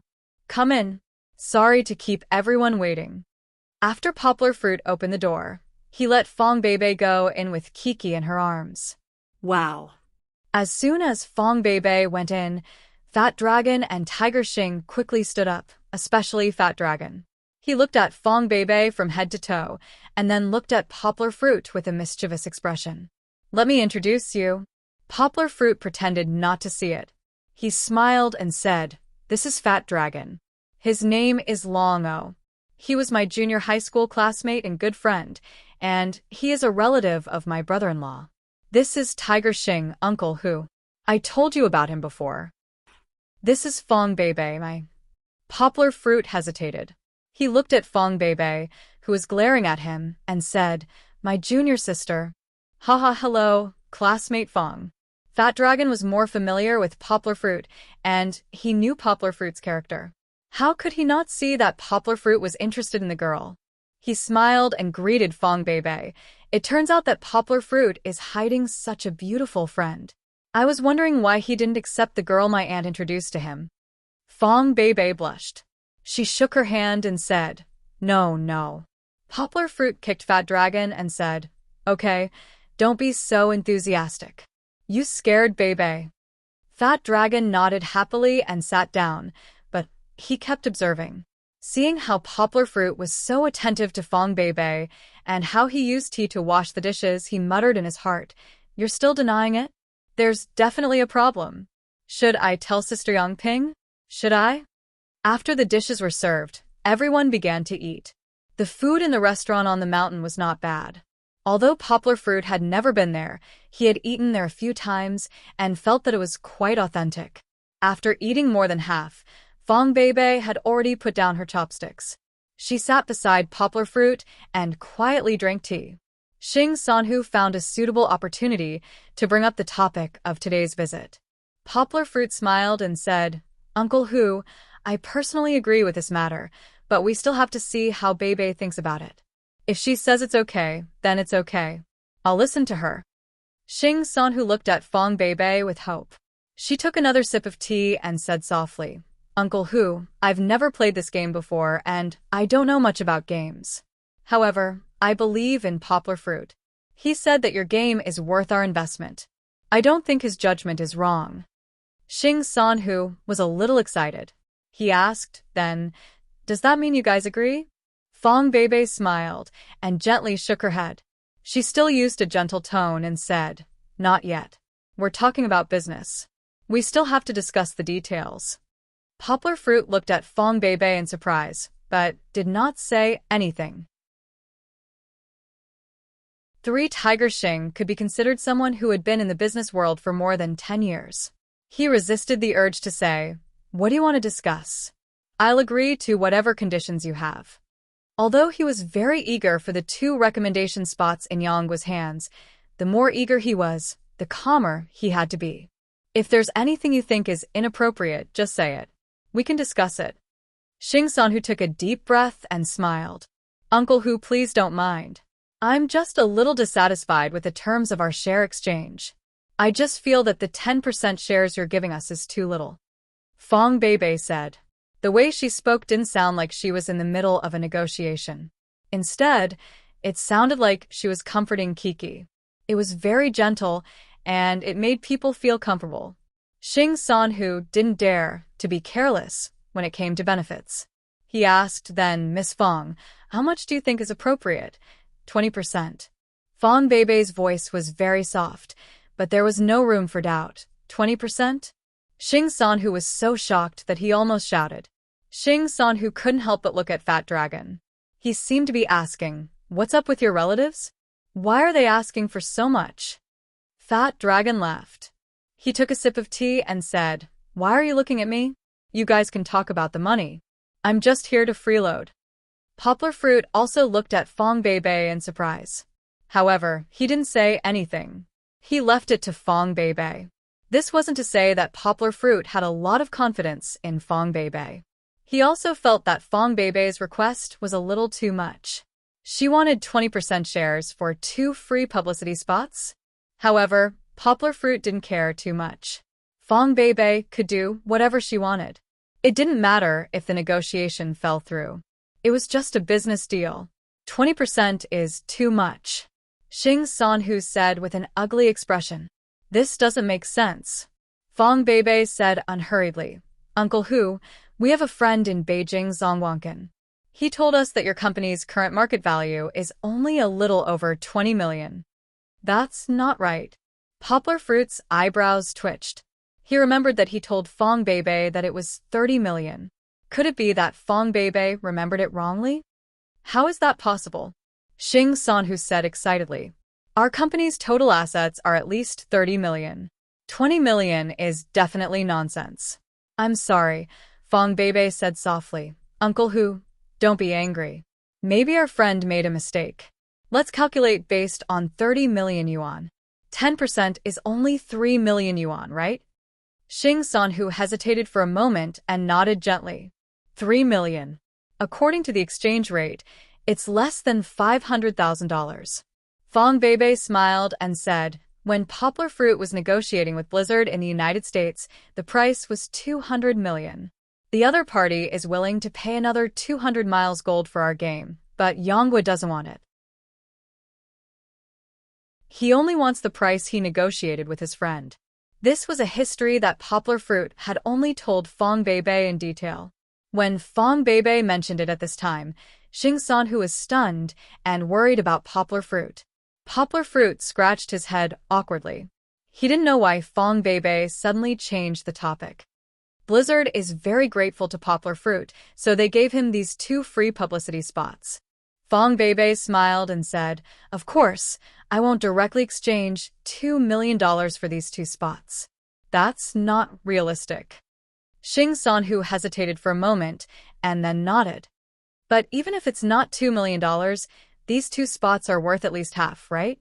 Fong Beibei smiled and said, but Uncle Hu, the price that you offered to Poplar Fruit is less than half of this. Besides, if this game is released to the market and receives an ordinary response, maybe the $50 million will be depreciated. Fong Beibei looked at Xing Sanhu's face that was gradually turning red and said seriously.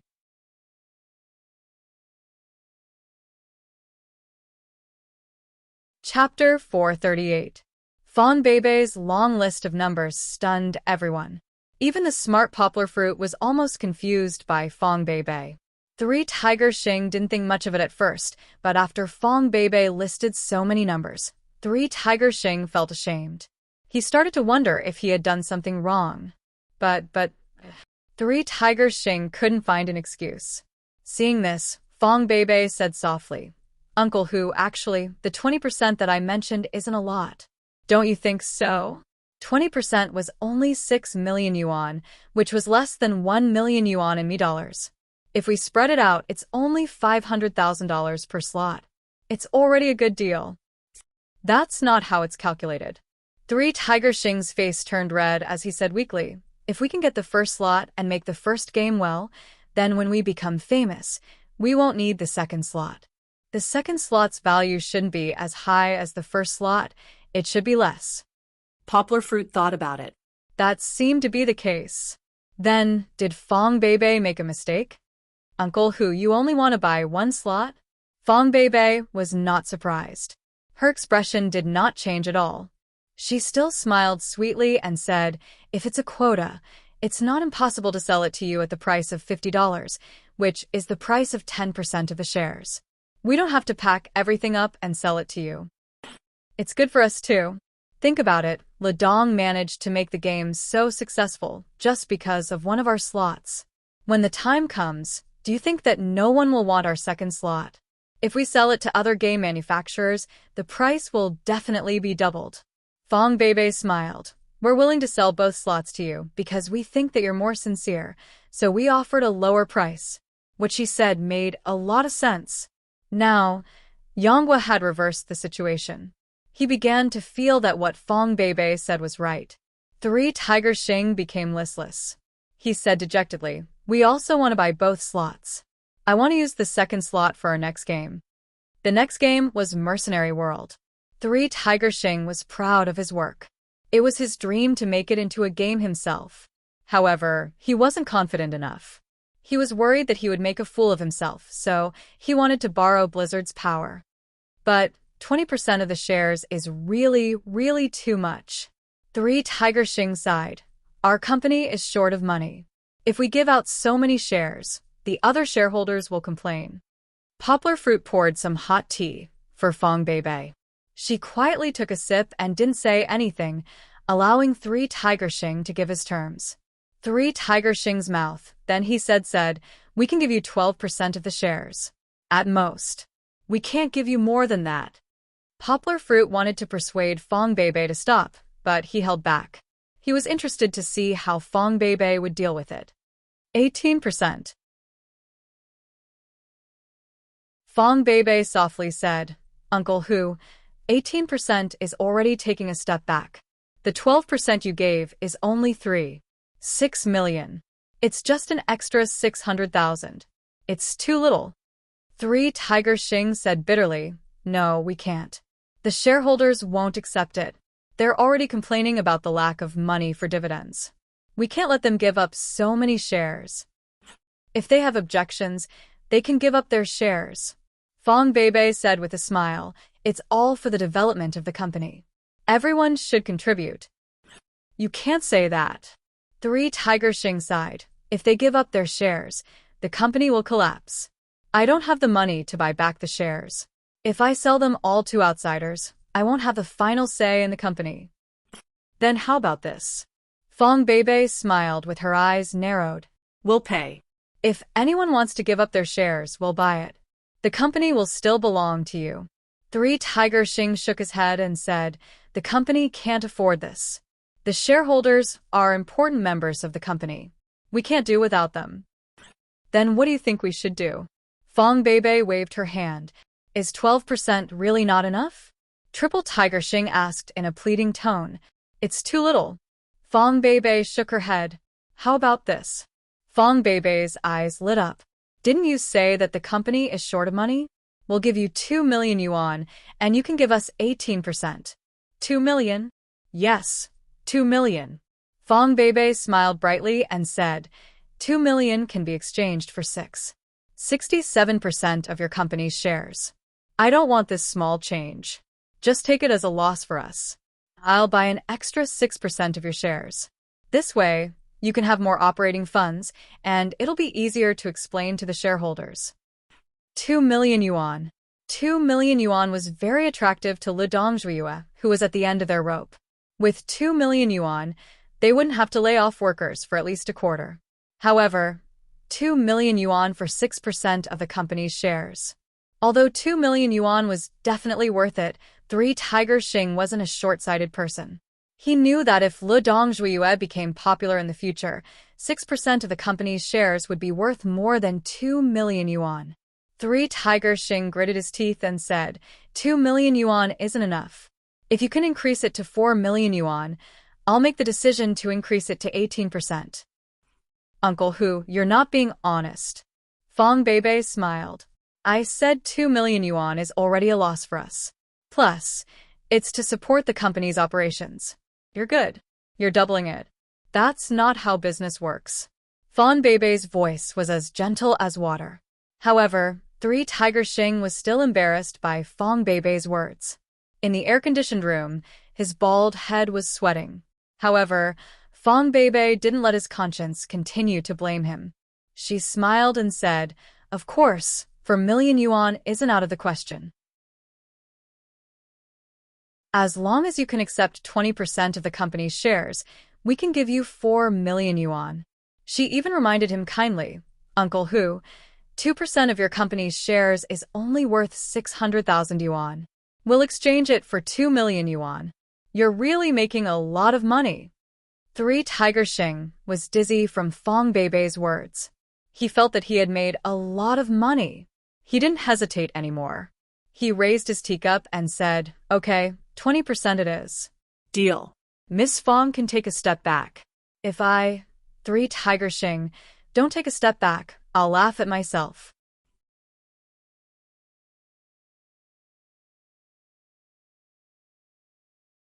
Chapter 439. 3 Tiger Xing was frightened by Fong Beibei.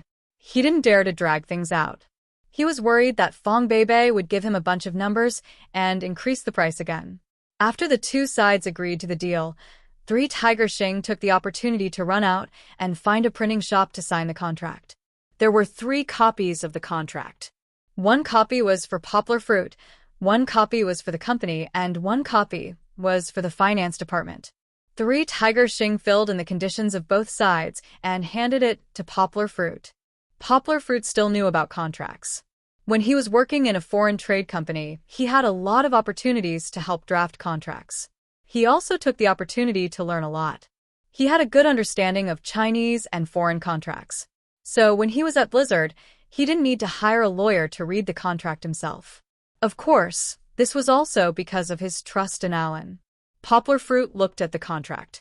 It seemed very casual, but with his super fast reading speed, Poplar Fruit memorized the 3-page contract in just a dozen seconds. Seeing the contract, Poplar Fruit frowned. He turned around and held the contract in his hand. He pointed at it and said to Xing Sanhu, Uncle Hu, you only filled in my name here. This should be the deal between Bei and me. You have to add her name as well. How do we distribute it? 3 Tiger Xing asked curiously. He also seemed to understand Poplar Fruit's thoughts. He wanted to share the benefits with the girl he liked. Half. Before Poplar Fruit could say half, Fong Beibei stopped him. Fong Beibei pulled Poplar Fruit's sleeve and smiled. Don't bother. Just fill in the name of Poplar Fruit. How can this be? Poplar Fruit said anxiously. We agreed that you have a share. That's what you said.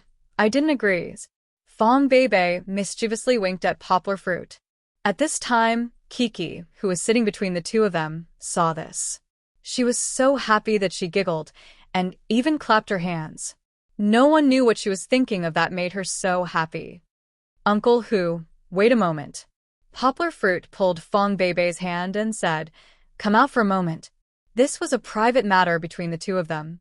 It was better to discuss it in private. Poplar Fruit pulled Fong Beibei to the back of the room, closed the door, and took her to the corridor. He turned around and saw Fong Beibei looking at the place where the two of them were holding hands. Her face was a little red. Poplar Fruit's heart skipped a beat. He gently tightened his grip and did not let go. He asked in a gentle voice, Beibei, we've agreed on this.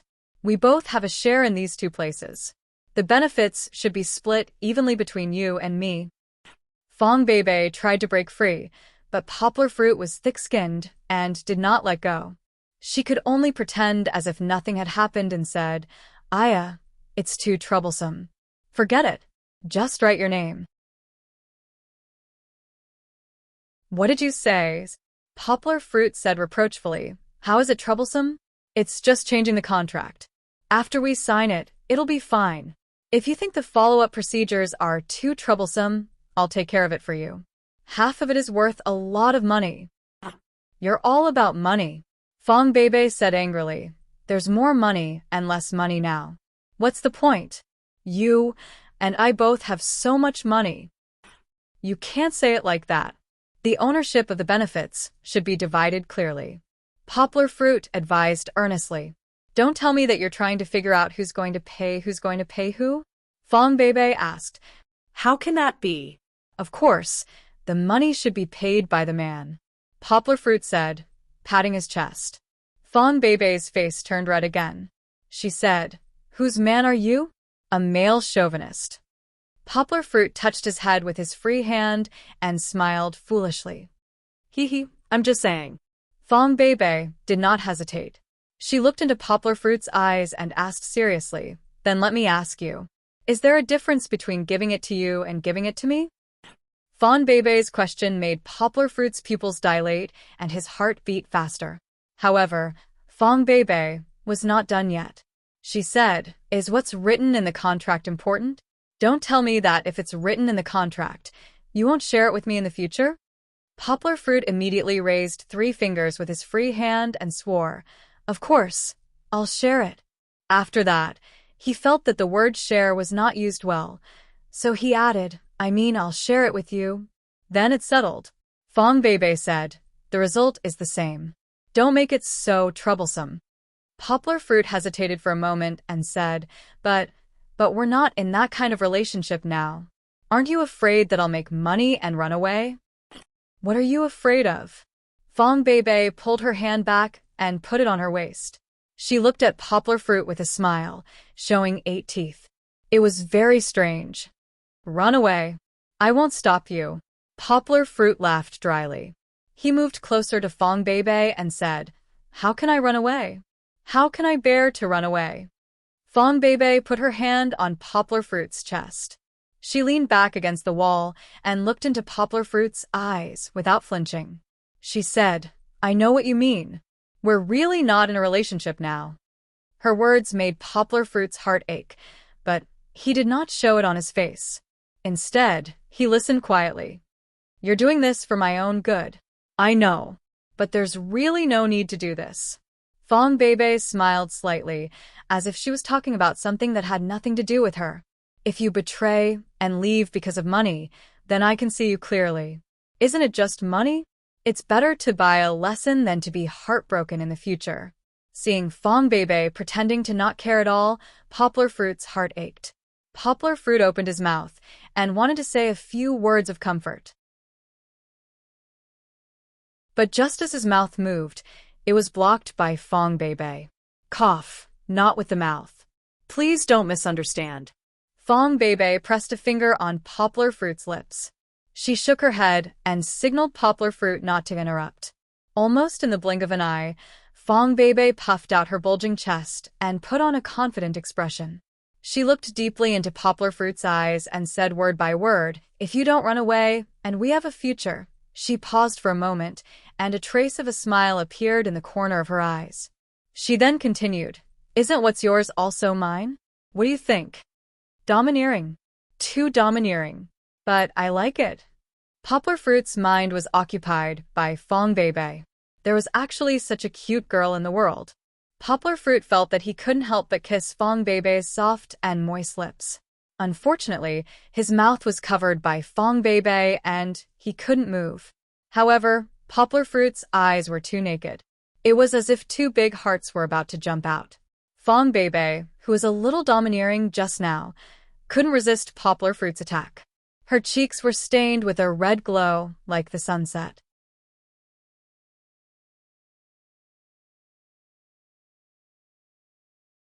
Chapter 440. Poplar Fruit was still immersed in his love for Fong Bebe, but Fong Bebe couldn't stand Poplar Fruit's burning eyes. She gently pushed Poplar Fruit's chest and said, Hey, answer me. Oh. Okay, no problem. Poplar Fruit stood up, patted his chest and said, No problem. I will prove that I am worthy of your trust. Then let's go back. Fong Bebe squeezed out, turned around and said. Poplar Fruit couldn't bear to leave the rare opportunity for the two of them to be alone so quickly. He reached out and held Bebe's hand and said, "Don't be in such a hurry to go back. Let's talk again?" Talk about what? Fawn Bebe helplessly stood back to Poplar Fruit's side. The two of them stood side by side against the wall. Fong Bebe lowered her head and looked at her feet, while Poplar Fruit turned to look at her. Although he could only see her long and soft hair, Poplar Fruit was still very satisfied. He curiously asked, "Tell me how you convinced Uncle Hu." "You are amazing," increasing from 10% to 20%. No. Fong Bebe raised her head, smiled brightly, and said, "I just kept calculating for him, making him understand that from the accounts, he took advantage of us, making him feel that he owes us." "I think you are very good at calculating," Poplar Fruit said, "but it seems that I was also convinced by you. Why do I feel that we lost money by giving him 4 million? If we didn't pay a cent, wouldn't it be better to exchange it for 12% of the shares?" No. Fawn Bebe looked at Poplar Fruit seriously and analyzed for him. "From the accounts, we lost money, but in the long run, we actually gained.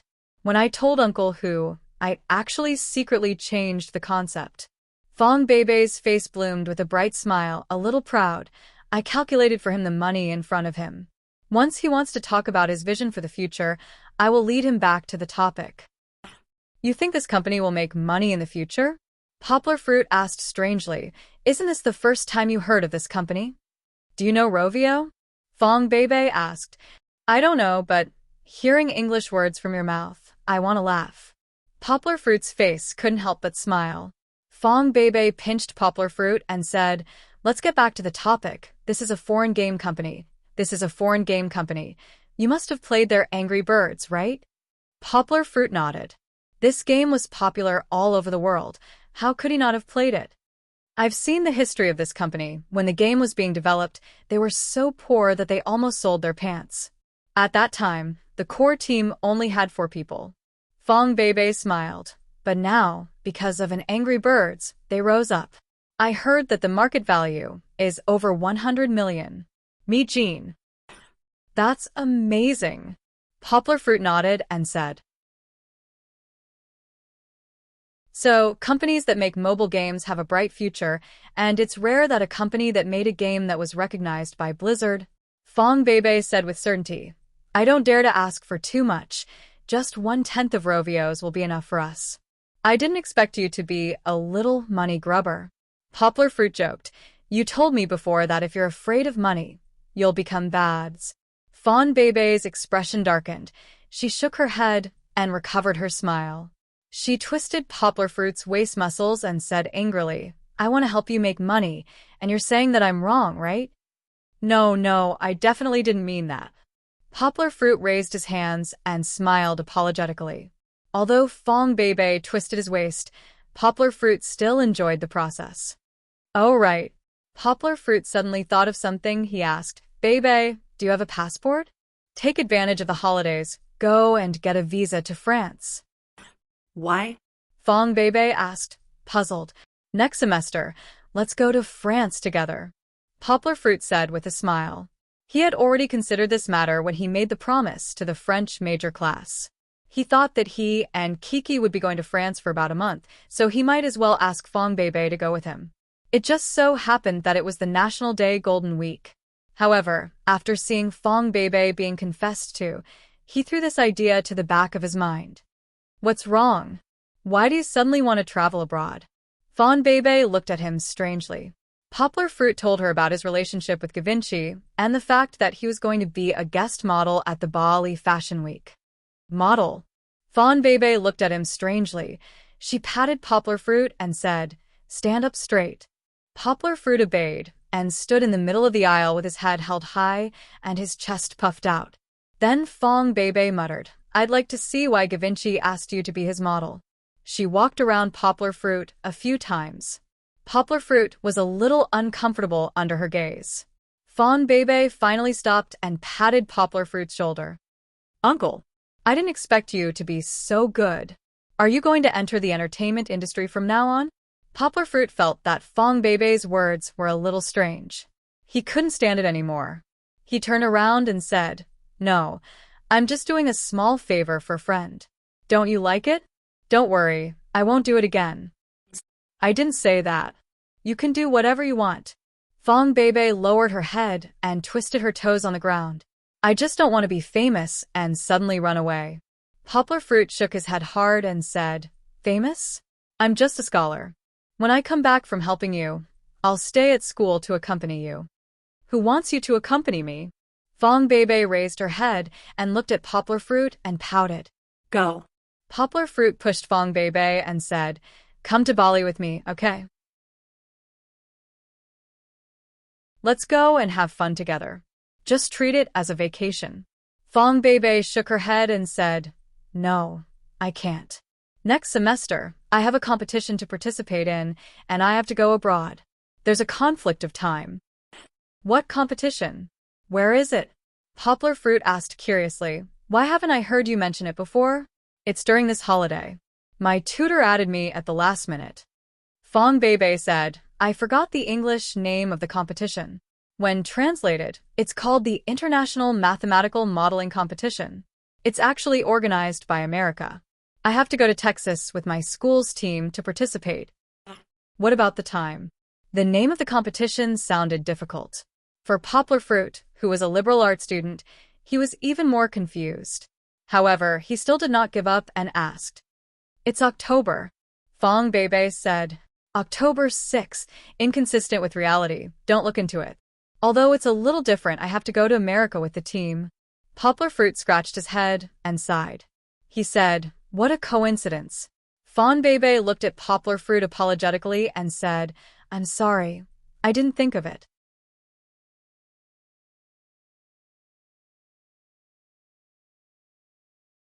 Chapter 441. At this time, no matter how depressed he was, Poplar Fruit had to be magnanimous. He smiled and said, "It's okay. We'll play together when we have the chance in the future." "Play? You only know how to play." Fong Beibei looked at Poplar Fruit unhappily and said, "You don't do anything serious at all. You're going to graduate school next semester. Don't you need to prepare?" Poplar Fruit laughed and said, "No, I'm very serious, okay?" "Serious? Humph." Fong Beibei stood on her tiptoes and grabbed Poplar Fruit's hair with both hands. She pretended to be angry and shook it. She said, "How can you be so serious? You're harassing me every few days." Poplar Fruit didn't resist. He just smiled foolishly as she shook him. Fong Beibei was so angry that she laughed. She threw his face away and pouted. "I'm also very busy, okay? I have to read a lot of information every day to prepare for the competition. It's giving me a headache." Yanghua patted her head lovingly and said, "Let me take a look. See your sister." Fong Beibei took a step back and said angrily, "Okay, I promise that for the next month, before school starts, I won't disturb you, okay?" Poplar Fruit moved to Fong Beibei's side and said, "Actually, I'll be leaving in a few days after I finish my thesis. I'm going to drive to Sichuan with Song Jiwen, my best friend. I've mentioned it to you before. Then, I'll be having a seminar with my tutor in Zhongqing next month." "Good boy," Fong Beibei said with a smile. "We agreed on 2 months. You have to keep your promise. Let's go." "Let's not talk about it anymore," Fong Beibei said. "We've been out for so long. People will think that we've quarreled." Poplar Fruit laughed and said, "Actually, it doesn't matter. Let them wait." "Aren't you worried that Kiki will throw a tantrum?" Fong Beibei's words directly hit Poplar Fruit's soft spot. After saying that, Poplar Fruit laughed awkwardly. He did not delay any longer and returned to the private room with Fong Beibei. The atmosphere in the private room was very strange. Kiki sat on her BB chair vigilantly, and the other 2 adults did not speak. The 3 of them just stared at each other. He didn't know how much time had passed, but it felt like a long time. As soon as Poplar Fruit opened the door, Fat Dragon stood up and let out a huge sigh of relief. "Fruit, you're finally back." Fat Dragon, who was used to staying at home, felt as if he was sitting on pins and needles in front of a child. 3 Tiger Xing was fine. He was not too afraid. However, after negotiating with Fong Beibei, he did not even know what to say, let alone coaxing a child. Papa. When Kiki saw Poplar Fruit come back, her calm little face suddenly became cloudy. She pursed her little mouth and reached out for Poplar Fruit to hug her. Hey, isn't Papa back now? Kiki, don't cry. Poplar Fruit quickly hugged his daughter and coaxed her. Kiki did not really shed tears. She just sobbed and said with grievance, Papa doesn't want Kiki anymore. Who said that I don't want Kiki? Poplar Fruit kissed Kiki's little face and said, Kiki will always be Papa's little fairy. How can I not want you? Fong Beibei smiled and took Kiki from the side. She stroked Kiki's hair with her fingers and comforted her. It's okay, Kiki. Your papa just went out with Sister Beibei. He's back now. Fat Dragon looked at Poplar Fruit and the others strangely. He muttered in his heart, they're so close. Stop pretending.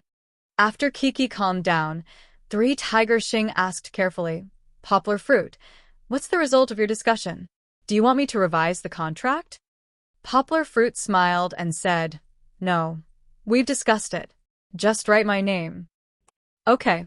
Three Tiger Xing took out the signature form and signed his name on the contract. He was the company's legal representative, so his signature was correct. He then passed it to Poplar Fruit. Yanghua took it. He carefully looked through the 3 contracts to make sure that they weren't swapped out. Then, he signed his name on each page of the contract.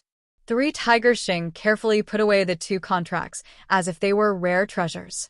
He was afraid that they would fall to the ground and shatter. After putting them away, he raised his head and smiled. When we get back to Beijing, I'll go through the registration process. We'll be a family in the future. Poplar Fruit stood up and shook hands with Three Tiger Xing. He smiled and said, No problem. After the change in shares is confirmed, I'll transfer 4 million to the company's account. I believe that under Uncle Hu's leadership, our game will be better and become a hit. Of course, if Blizzard needs me to communicate with them, don't hesitate to let me know. 4 million wasn't a small amount. Although Poplar Fruit didn't care that much about it, he still had to be careful. Okay. Three Tiger Xing held onto Poplar Fruit's hand tightly. This matter was considered to have come to an end. Poplar Fruit paid the bill, and everyone prepared to leave. Let me send you back?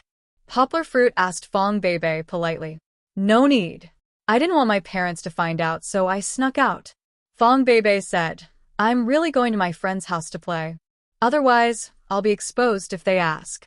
Poplar Fruit reluctantly sent Fong Beibei to the entrance of the restaurant. He watched as she put on her hat and left. Don't look. There will be plenty of opportunities in the future. Fat Dragon snickered behind him. Hurry up and send us back. Uncle Hu is rushing back to Beijing. It's okay. I can take a taxi to the airport. Three Tiger Xing quickly said. What are you saying? Poplar Fruit laughed. How can I leave you halfway? I don't have anything else to do. I'll send you back. Let's go. To be honest, Three Tiger Xing was in a hurry. They were in the critical period of the game's development. Three Tiger Xing felt that coming out for a few days was a waste. He urgently needed to bring this good news back. With Blizzard's recommendation and Poplar Fruit's 4 million support, this was undoubtedly a boost to Ludong, who had endured a few months of hardship. After sending Three Tiger Xing off, Poplar Fruit thought that Fat Dragon would also take the plane back. He was about to buy a ticket for Fat Dragon, but Fat Dragon grabbed his hand and laughed. Fruit, don't rush. I still have something to talk to you about. What is it? Poplar Fruit's head was full of question marks. It wasn't convenient to talk about it at the airport, but Fat Dragon didn't say anything on the way back. All he did was tease Poplar Fruit and Fong Beibei. Sister Yang Ping told my aunt some time ago that she was worried that you didn't have a girlfriend and that your marriage would be a big problem. Fat Dragon said with a smile, in the end, you found a junior girl without saying anything, and she's a beauty. TSK, I knew it. With our Fruit's talent, how could he be worried about not having a girlfriend? Don't you think so? Poplar Fruit looked at Fat Dragon cautiously through the rearview mirror and asked strangely, what are you trying to say?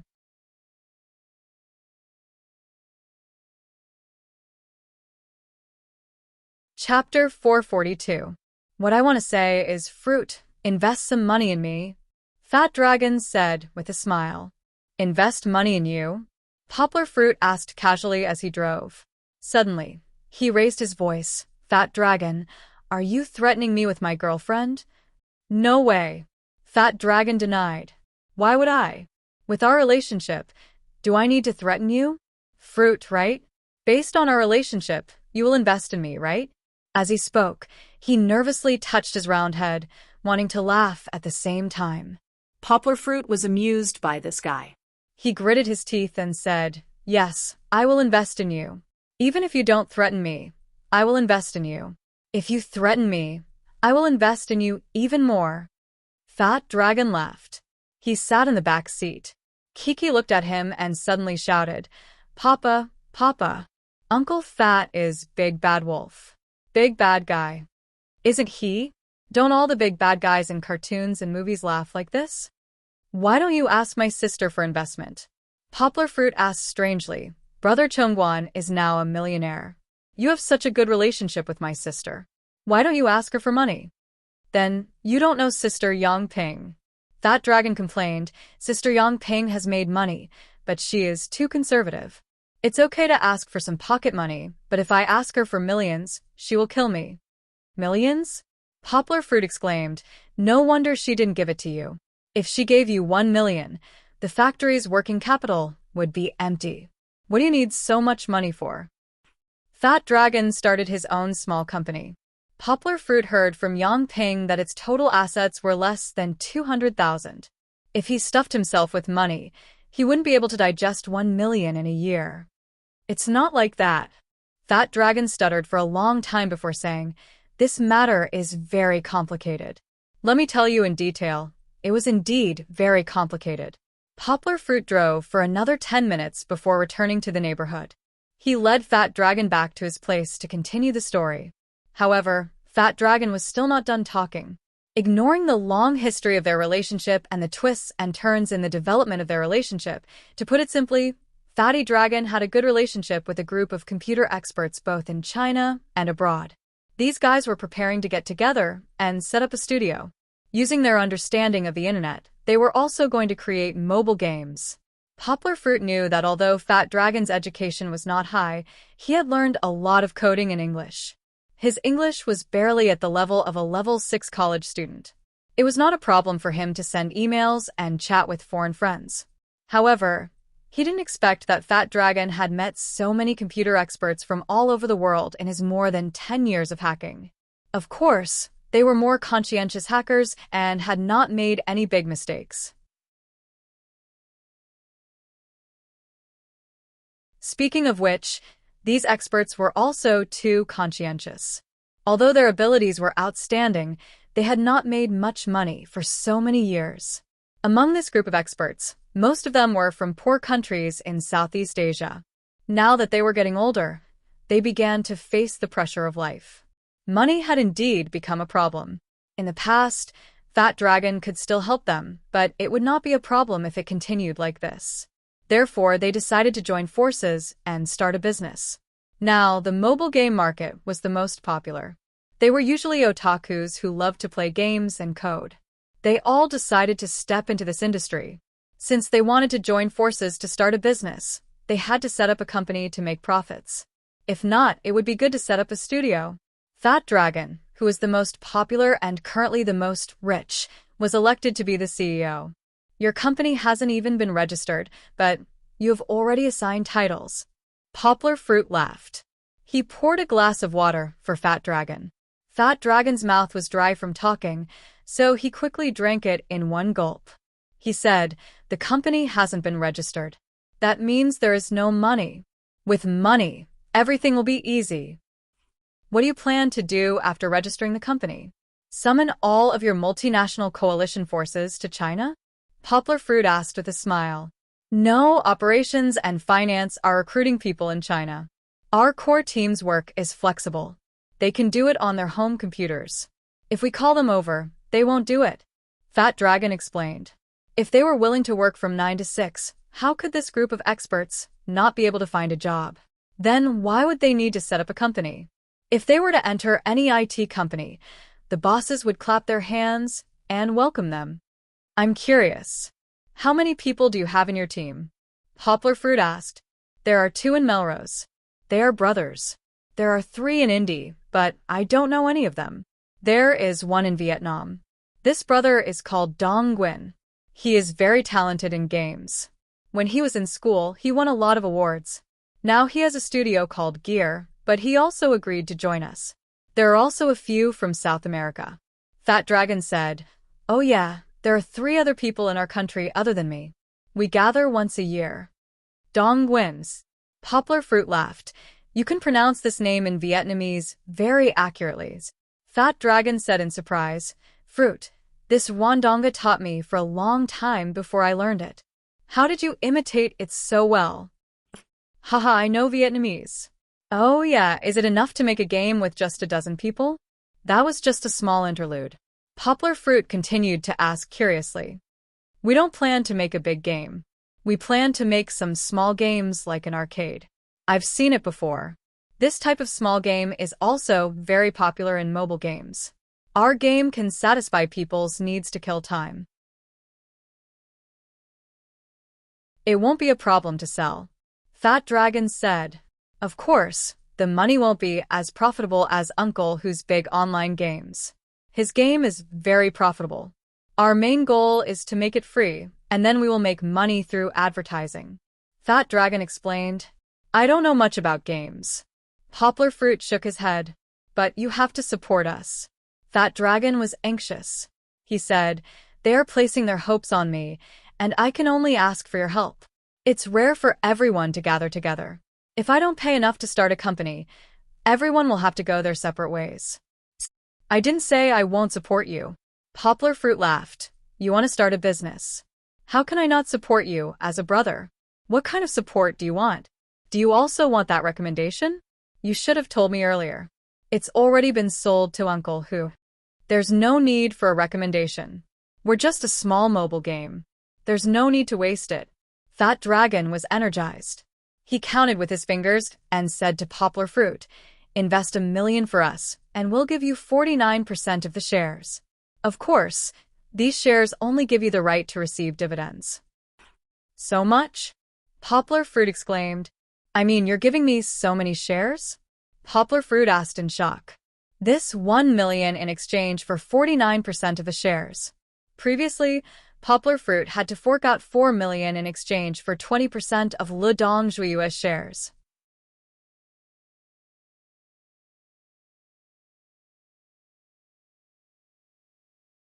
Chapter 443.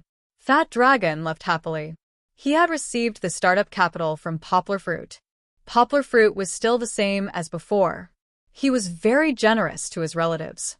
Since Fat Dragon had the ambition to lead a multinational coalition to conquer the world, Poplar Fruit's 1 million yuan could be said to be half a loan and half a gift to him. Fat Dragon said at first that he would give Poplar Fruit 49% of the shares, but Poplar Fruit only asked for 10% in the end. Of course, this was not because Fat Dragon had something on Poplar Fruit.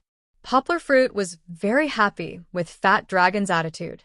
It could be regarded as an angel investment. He would not take advantage of these otaku's career. In the evening, Song Jiwen, who was shopping outside, drove back in his father's car. He made 4 calls to Poplar Fruit, who was bathing Kiki in the bathroom, and urged him to come down and move things with him.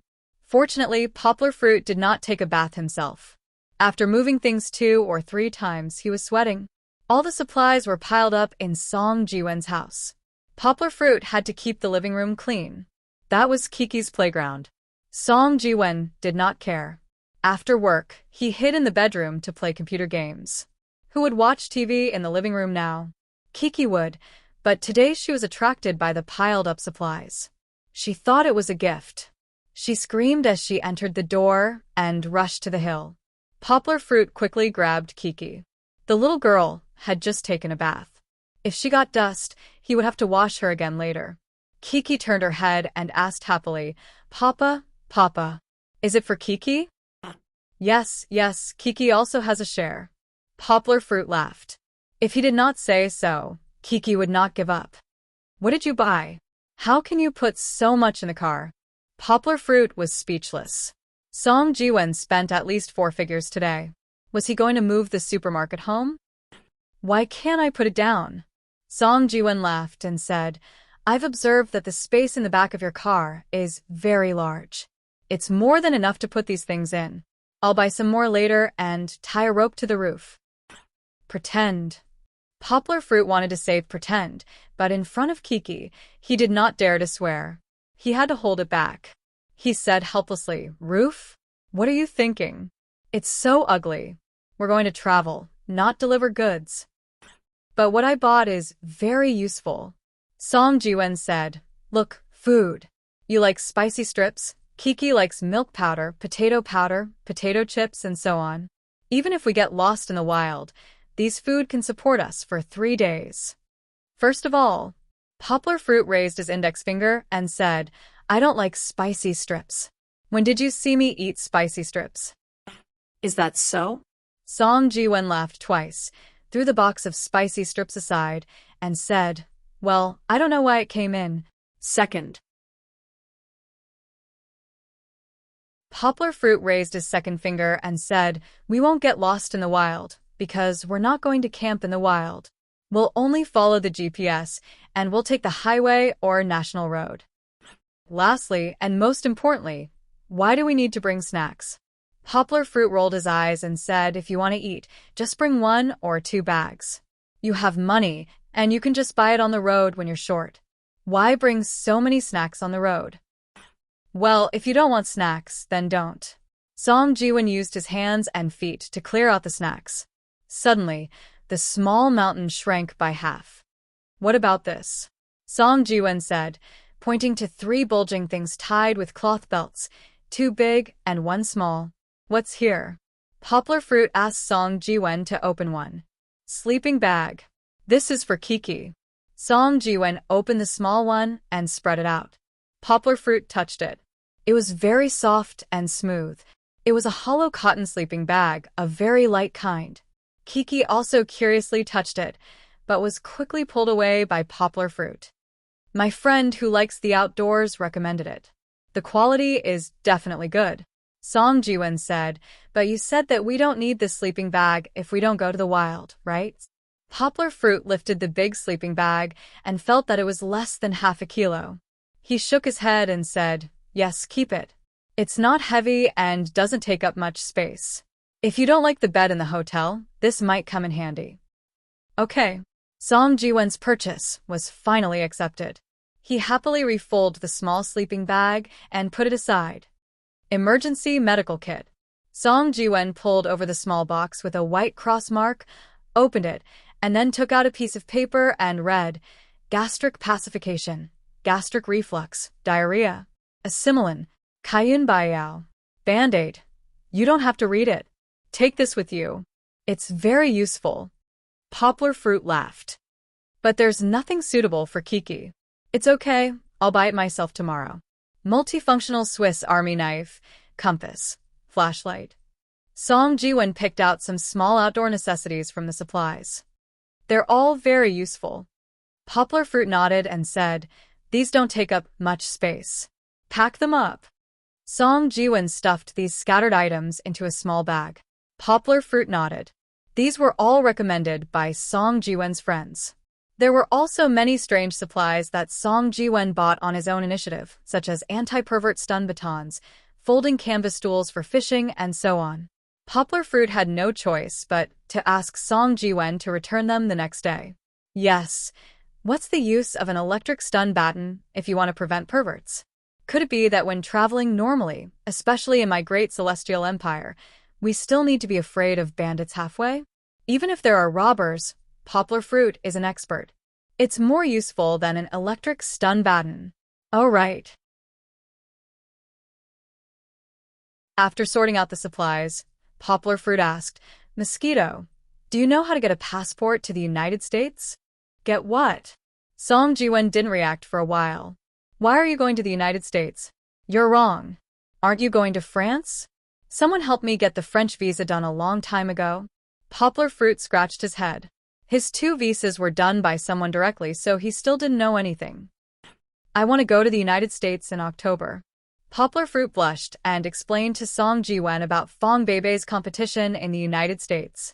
He planned to fly to the United States directly from Bali to give Fong Beibei a surprise when Givenchy's matter was settled. So romantic? Song Jiwen said with a smile. Let me see your passport. Poplar Fruit went back to get his passport and passed it to Song Jiwen. Song Jiwen flipped through it and returned it to Poplar Fruit. He looked at Poplar Fruit enviously and said, "What? You don't have to get it anymore. Your business visa to the United States is more than once a year. You can just go there directly."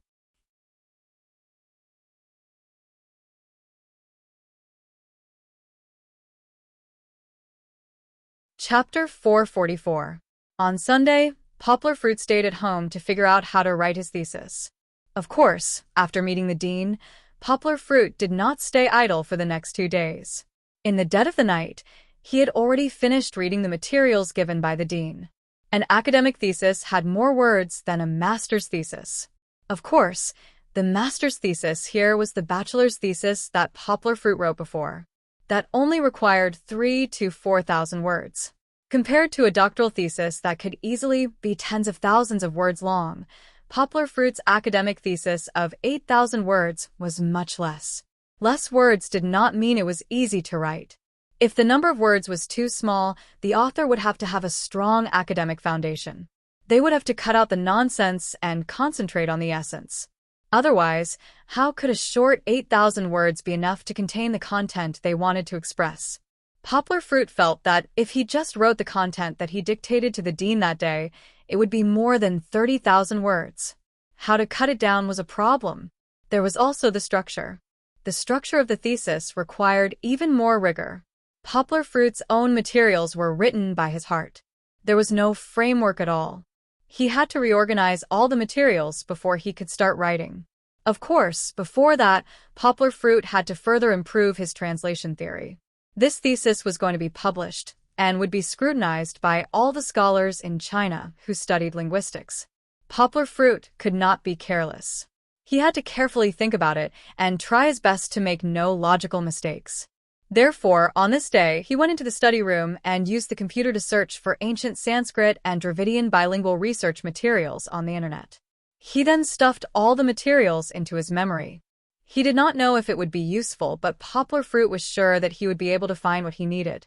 Other than dealing with Kiki and Jean Zai from time to time, and feeding Kiki lunch and coaxing her to take a nap, Poplar Fruit was reading materials and memorizing them all day.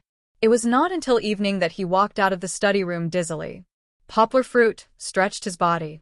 He realized that even if his memory was not like a human's, it was still a bit difficult to finish reading a large amount of materials in one day. However, the results were still worth celebrating. Poplar Fruit summarized 2 new translation methods that were suitable for Chinese translation.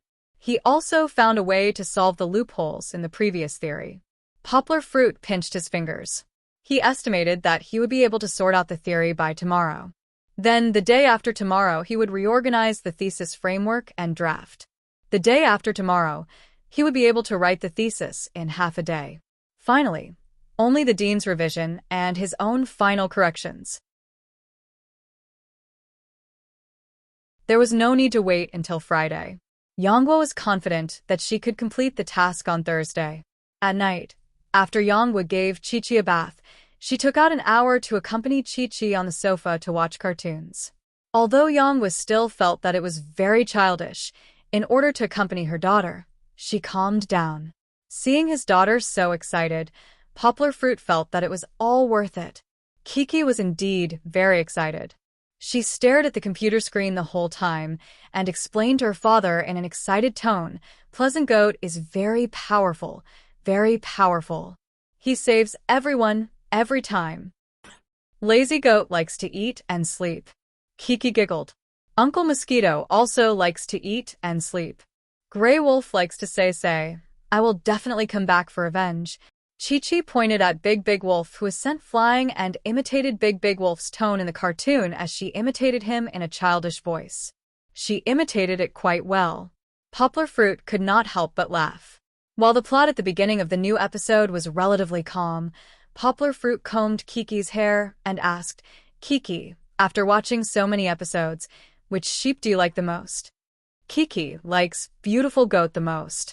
Kiki twisted her little butt and squeezed into her father's arms to find the most comfortable sitting position, but she still said without looking back, beautiful goat is as cute and beautiful as Kiki.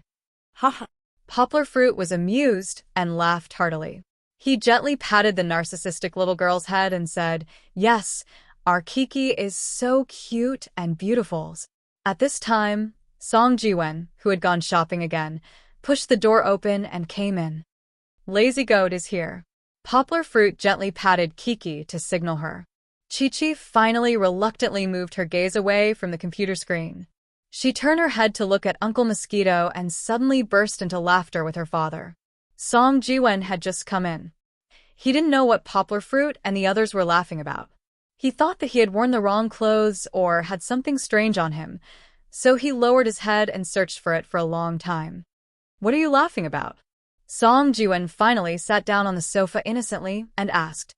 "Haha, Kiki, let's not tell Uncle Mosquito." Poplar Fruit mysteriously revealed 2 canine teeth and continued to laugh. "How boring. You're watching cartoons, and it's Pleasant Goat." Song Jiwen bent one arm directly on the back of the sofa. "It's okay. It's actually very interesting," Poplar Fruit said with a smile. The interesting parts were in the conversation with Kiki. Kiki's childish words carried no harm, and many of the things she said were very interesting. "You're sitting comfortably at home. You don't know that I went shopping again today and bought." Before Song Jiwen finished complaining, he was interrupted by Poplar Fruit. "Stop. Let's talk about buying things later." Poplar Fruit said, "Why are you in such a hurry? Don't you still have me? Wait until Thursday. When I'm free, I'll see what's missing and then go buy it." "Of course you're not worried," Song Jiwen complained. "We're not fully prepared. What if something happens on the way? We're just going on a trip. Do you need to be so worried?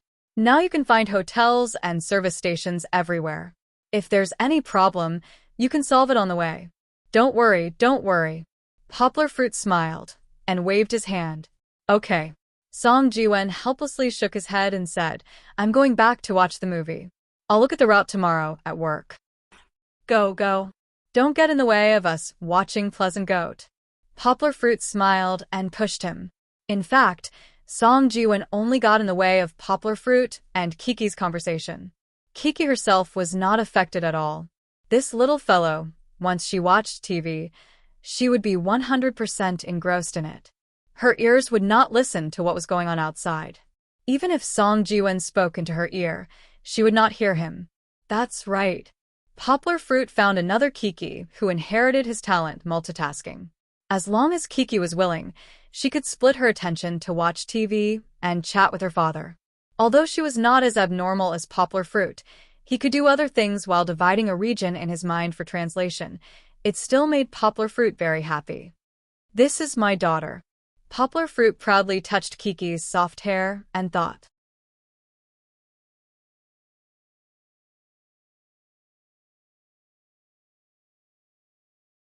Chapter 445.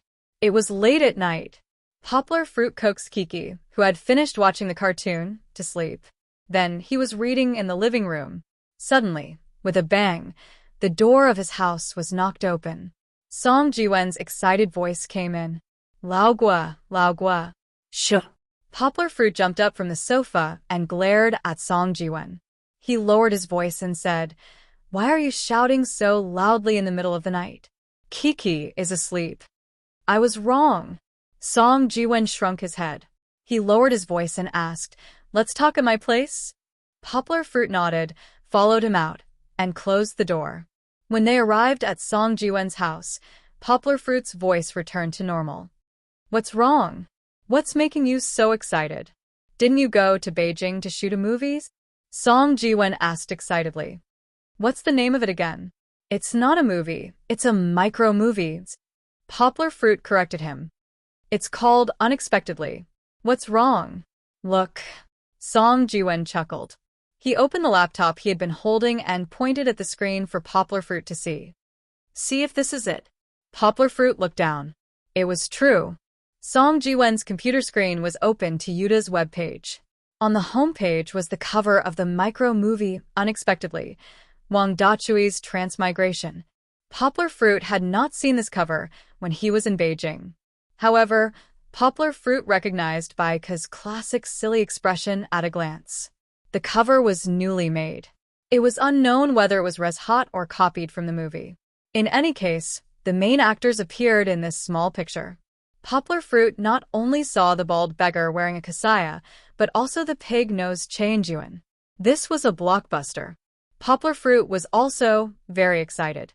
With YouTube's hundreds of millions of views every day, there was no need to worry that no one would watch this micro-movie. You're out so soon? I thought it would be released next month. Poplar Fruit laughed. Let's have a look. There's nothing to watch. Song Ji-wen said, it's only a few seconds of the promotional video. I wanted to ask you, why are you only showing the promotional video?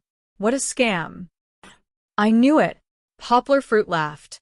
It's impossible for them to release it without informing me. It doesn't matter. A promotional video is just a promotional video. Let's try something new first. In fact, Yang Ming had already watched the Poplar Fruit when he was dubbing. He just wanted to see the effect of watching it on the website, but now that it was a promotional video, he had to watch it even more. The promotional video that was edited again would definitely give him a different feeling. Who would have thought? La la la la la. At the beginning, it was still the theme song that was randomly made up without any musical talent. Poplar Fruit wanted to laugh when he heard it. This was because Poplar Fruit and Kiki had a part in the chorus of La La La at the end. Here you are. Song Ji-wen paused for a moment, then clicked play again. Poplar Fruit did indeed appear. He appeared for less than 2 seconds. Why is it so short? Aren't you the boss of this company and the investor of the video? Song Ji-wen asked, puzzled. I'm just a small supporting character. It's already not bad to have a few seconds. Poplar Fruit laughed. Indeed, someone like Kiki did not even have a chance to show her face in the promotional video. The promotional video was not long. Just as Song Ji-wen said, it was less than a minute. Moreover, the actual content of the micro-movie was only about 20 seconds. At the end, it was a congratulatory speech from some celebrities. Who would have thought? Who would have thought? Who would have thought? Who would have thought celebrities like Yang Mi, who were recently popular, came? Their congratulatory speech was repeatedly edited and pieced together. This kind of congratulatory speech was very similar to the New Year's congratulatory speech of the television station. It was often seen in some programs now. Poplar Fruit watched with great interest. The main reason was that he did not expect He to be able to find so many celebrities to support him. Old Gua. Song Ji-wen turned his head. Like my daughter, he looked at Poplar Fruit with longing in his eyes. He asked shyly, how do you know so many celebrities? Especially Yang Mi. Do you have her contact information? A group photo or an autograph is also fine. Poplar Fruit knew that Song Ji-wen liked this beautiful celebrity with a baby face and a baby voice. At the beginning of this year, when Yang Mi admitted to a relationship with a male celebrity, Song Ji-wen was sad for a long time. However, Poplar Fruit still disappointed Song Ji-wen. No. I've never seen them before. I don't know how he managed to invite so many celebrities. That's right. How could they afford to invite so many famous celebrities? Isn't he a small company that has just developed? Poplar Fruit's thoughts turned in his head, and he understood. It must be Zheng Yujie who helped. He did not have much influence, but Zheng Yujie's family did. She only needed to ask her relatives who held important positions in the headquarters to say hello to those big companies in the entertainment industry. Wasn't it just asking their celebrities to take a few seconds of a VCR? Why would they rather offend the headquarters than help with such a small matter? Looking at Song Ji-wen's disappointed look, Poplar Fruit smiled and said, don't worry. If there's a chance, I'll ask my friends in Beijing to help you get 2 autographs. This promise was not an empty promise. Poplar Fruit knew that Zheng Yujie would be able to get it. Besides, even if it was not through Zheng Yujie, it would be so complicated. After He's reputation in the industry was established, it should not be a problem to ask for an autograph. What do you think of the previous clips? Poplar Fruit pointed to the screen and asked. There were many replies under the video. Half of them were attracted by the gimmick of the new film, while the other half did not know what was going on. However, when they saw that there were celebrities cheering for them, they also came to join in the fun. Any substantive comments were drowned out. Poplar Fruit still wanted to know if this film was attractive purely in terms of content. Look, it's still very funny. Song Ji-wen laughed. That Wang Dachui is too funny. Also, that flying pig completely subverted my impression of pigs, okay? Then, are you looking forward to the release date of the main film? Poplar Fruit asked. Fuck, are you a part-time reporter? Song Ji-wen laughed and scolded. You're asking me if I'm looking forward to it? Don't I look forward to getting the main film from you? I don't have the main film. Poplar Fruit waved his hand and said. Then, he once again turned into a relentless reporter. Brother Mosquito, can you tell me which character you look forward to the most in this short film? The character. Song Ji-wen pretended to hesitate. Suddenly, he slapped the sofa and shouted in Cantonese, the character I look forward to the most is you, the loser on the street. You're so annoying. I really want to see Wang Dachui's face when he transmigrates back and chases you with a knife. Ha! Poplar Fruit laughed proudly. Then you'll be disappointed. I'm like a god in this short film. Indeed, it was Poplar Fruit, this god, who gave Wang Dachui the opportunity to return to the metropolis.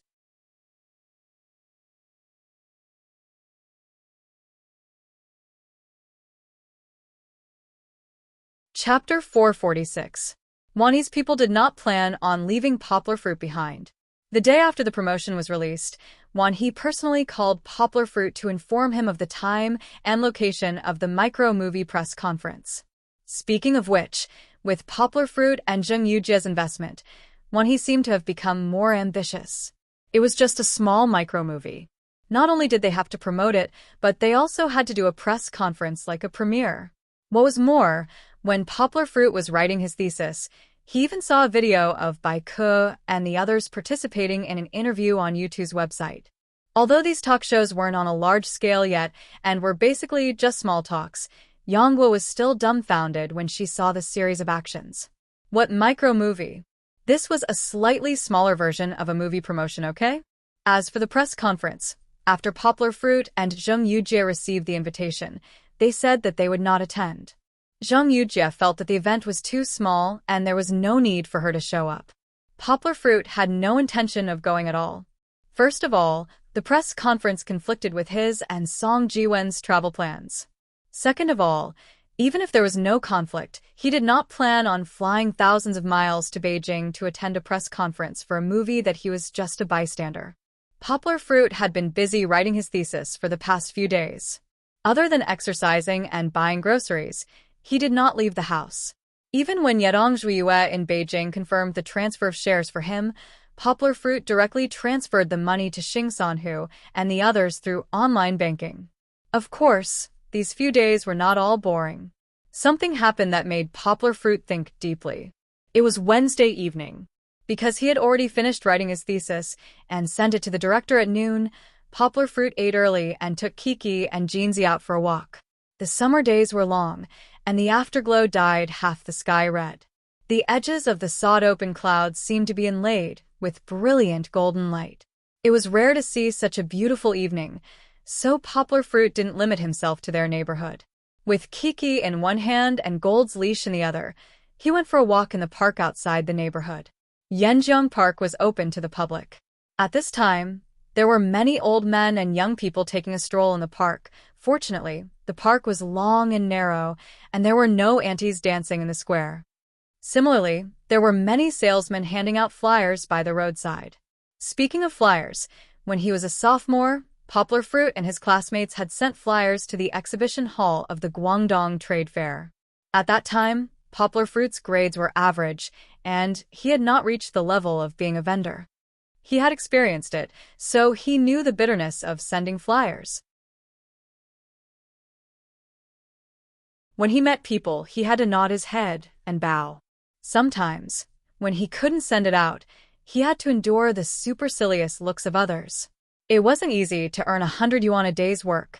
Therefore, although Poplar Fruit didn't take the initiative to ask for flyers, as long as he saw someone handing him a flyer, he would casually take it and find a trash can to throw it away. It was just a small matter.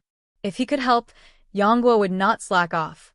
Along the way, Poplar Fruit received a lot of advertisements for selling houses and promoting fitness. Kiki was very happy when she arrived at Yanjiang Park. The sky was still bright, and the scenery in the park was beautiful. She struggled to let her father put her down and walked by herself. It was originally a walk, so Poplar Fruit put Kiki down. This way, he had more hands to take the flyers.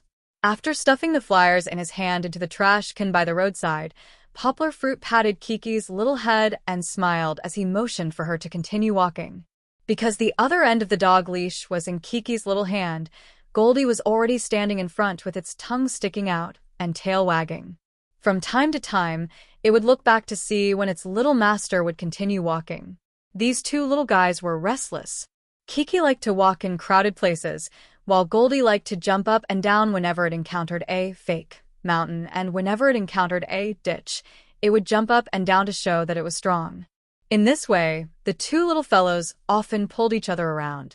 After a while, Chi-Chi turned around angrily, raised her little head and complained, "Papa, Gold is disobedient. I'll give it to you." Poplar Fruit smiled and took the dog leash from Kiki's little hand. He did not blame Goldie because of Kiki's words, because the two little guys were not any better. At this time, a girl squeezed in front of Poplar Fruit. Before Poplar Fruit saw the person, there was a flyer in front of him. "Sir, are you interested in kindergarten and trusteeship? We have afternoon classes and day classes." Poplar Fruit took it and said with a smile, "Thank you." After that, he chased after Kiki, without looking back. "Hey, sir, please wait."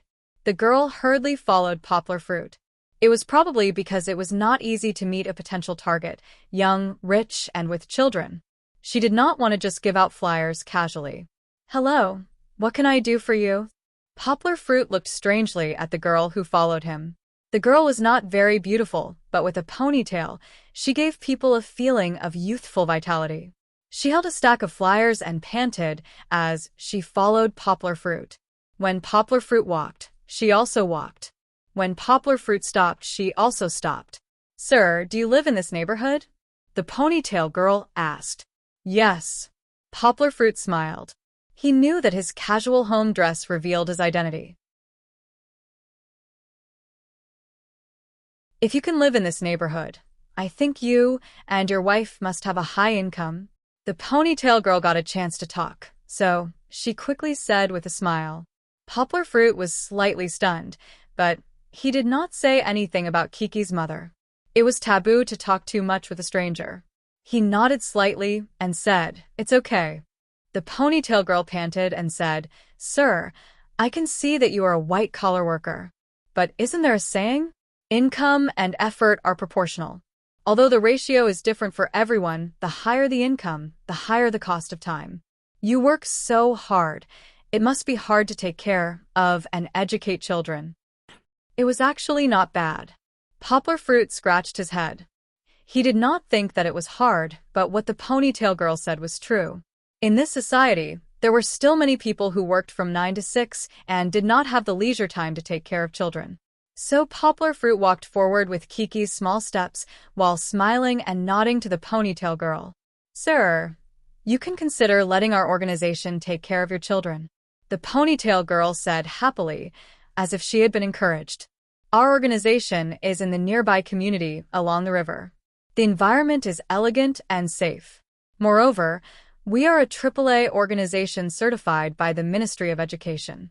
The facilities are complete, and the teachers are experienced.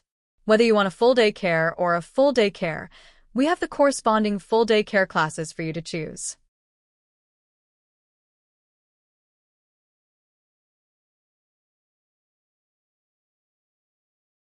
Chapter 447. Kiki stopped.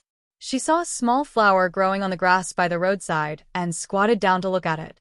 Goldie saw it and ran over happily, squeezing beside Kiki. Poplar Fruit finally had time to stop. He curiously turned to look at the ponytailed girl and asked, "Aren't you distributing flyers? Why are you doing part-time promotion?" The ponytail girl's face was slightly red, but it was only because of the hot weather. She looked into Yongwa's eyes without any shyness and said, "My kindergarten is run by my uncle, and I'm a preschool teacher. I'm free today, so I came out to give out flyers. There's no harm in promoting." Poplar Fruit smiled and said, "So that's how it is. Then your uncle will have to give you a raise. Where can I find such a good employee?" The ponytailed girl smiled and said, "There are many teachers in our kindergarten who are better and more responsible than me. If you're entrusting your child to us, then you can go to work without worry." Poplar Fruit smiled and said, "Actually, you found the wrong person to ask me to promote." Why? The ponytailed girl was stunned for a moment and asked, "Because?" Poplar Fruit suddenly felt that it was a bit embarrassing to say that he was a man who didn't have to work at home. He simply changed the reason and pointed at Kiki and smiled. "Because my daughter is not yet 2 years old, and I don't want to think about kindergarten yet. So that's how it is." "Sir, your daughter is so cute," the ponytailed girl said with a smile. She was indeed a kindergarten teacher. The way she looked at the child was very gentle, not as serious as when she talked to Poplar Fruit. "Yes," someone praised Kiki. Poplar Fruit smiled, and his eyes narrowed. "It's okay if you don't think about it now, but sir, you can keep our flyers and come to us when you need them in the future." The ponytail girl smiled and said, "In a year or two, when your daughter grows up, you'll have to think about early education. Our kindergarten is not only a trusteeship, but more importantly, it creates a learning atmosphere for the child. We have bilingual classes. If your child lives in an English-speaking environment, then her English level will definitely improve very quickly. Not only that, our teachers are very experienced kindergarten teachers. They often take the children to play some interactive games. In our kindergarten, your child can make many good friends and develop the ability to express and think while playing." The ponytailed girl blinked and smiled at Poplar Fruit indifferently. "So, you must give priority to our kindergarten in the future." Poplar Fruit smiled and waved at her and said, "Okay." The ponytail girl was very dedicated. She didn't forget to advertise in advance with Yongwa. Her words made Yongwa think about it for a long time when she came back. In the beginning, Yongwa didn't think about kindergarten. It didn't matter that Kiki was not old enough to go to kindergarten now. Because what was the reason for going to kindergarten? It was because parents didn't have time to take care of their children, so they threw their children into kindergarten. Poplar Fruit still remembered a conversation in college. A classmate who grew up in the city complained to them about his miserable experience of being bullied in kindergarten. Whether it was with his grandparents or in kindergarten, Poplar Fruit felt that it was best for the child to stay with their parents. Although Poplar Fruit's family was poor when he was young, he had parents and sister by his side. The process of growing up was very happy. Secondly, there was the problem of education. Poplar Fruit never felt that teaching kindergarten teachers could compare to the teachings of his parents. Of course, the competition in today's society was fierce. Many people couldn't wait to arrange various training classes for their children from the beginning. Dance classes, mathematical Olympiad classes, they were afraid that their children would lose at the starting line. They didn't even consider the problem of whether the child could accept it. Instead of letting Kiki receive this kind of force-feeding education, Poplar Fruit felt that it was better to teach her himself. If he taught himself, Kiki could freely choose the learning content she liked. Poplar Fruit didn't think that Kiki's learning at home couldn't compare to those children in kindergarten. Poplar Fruit himself was a person who knew 13 languages.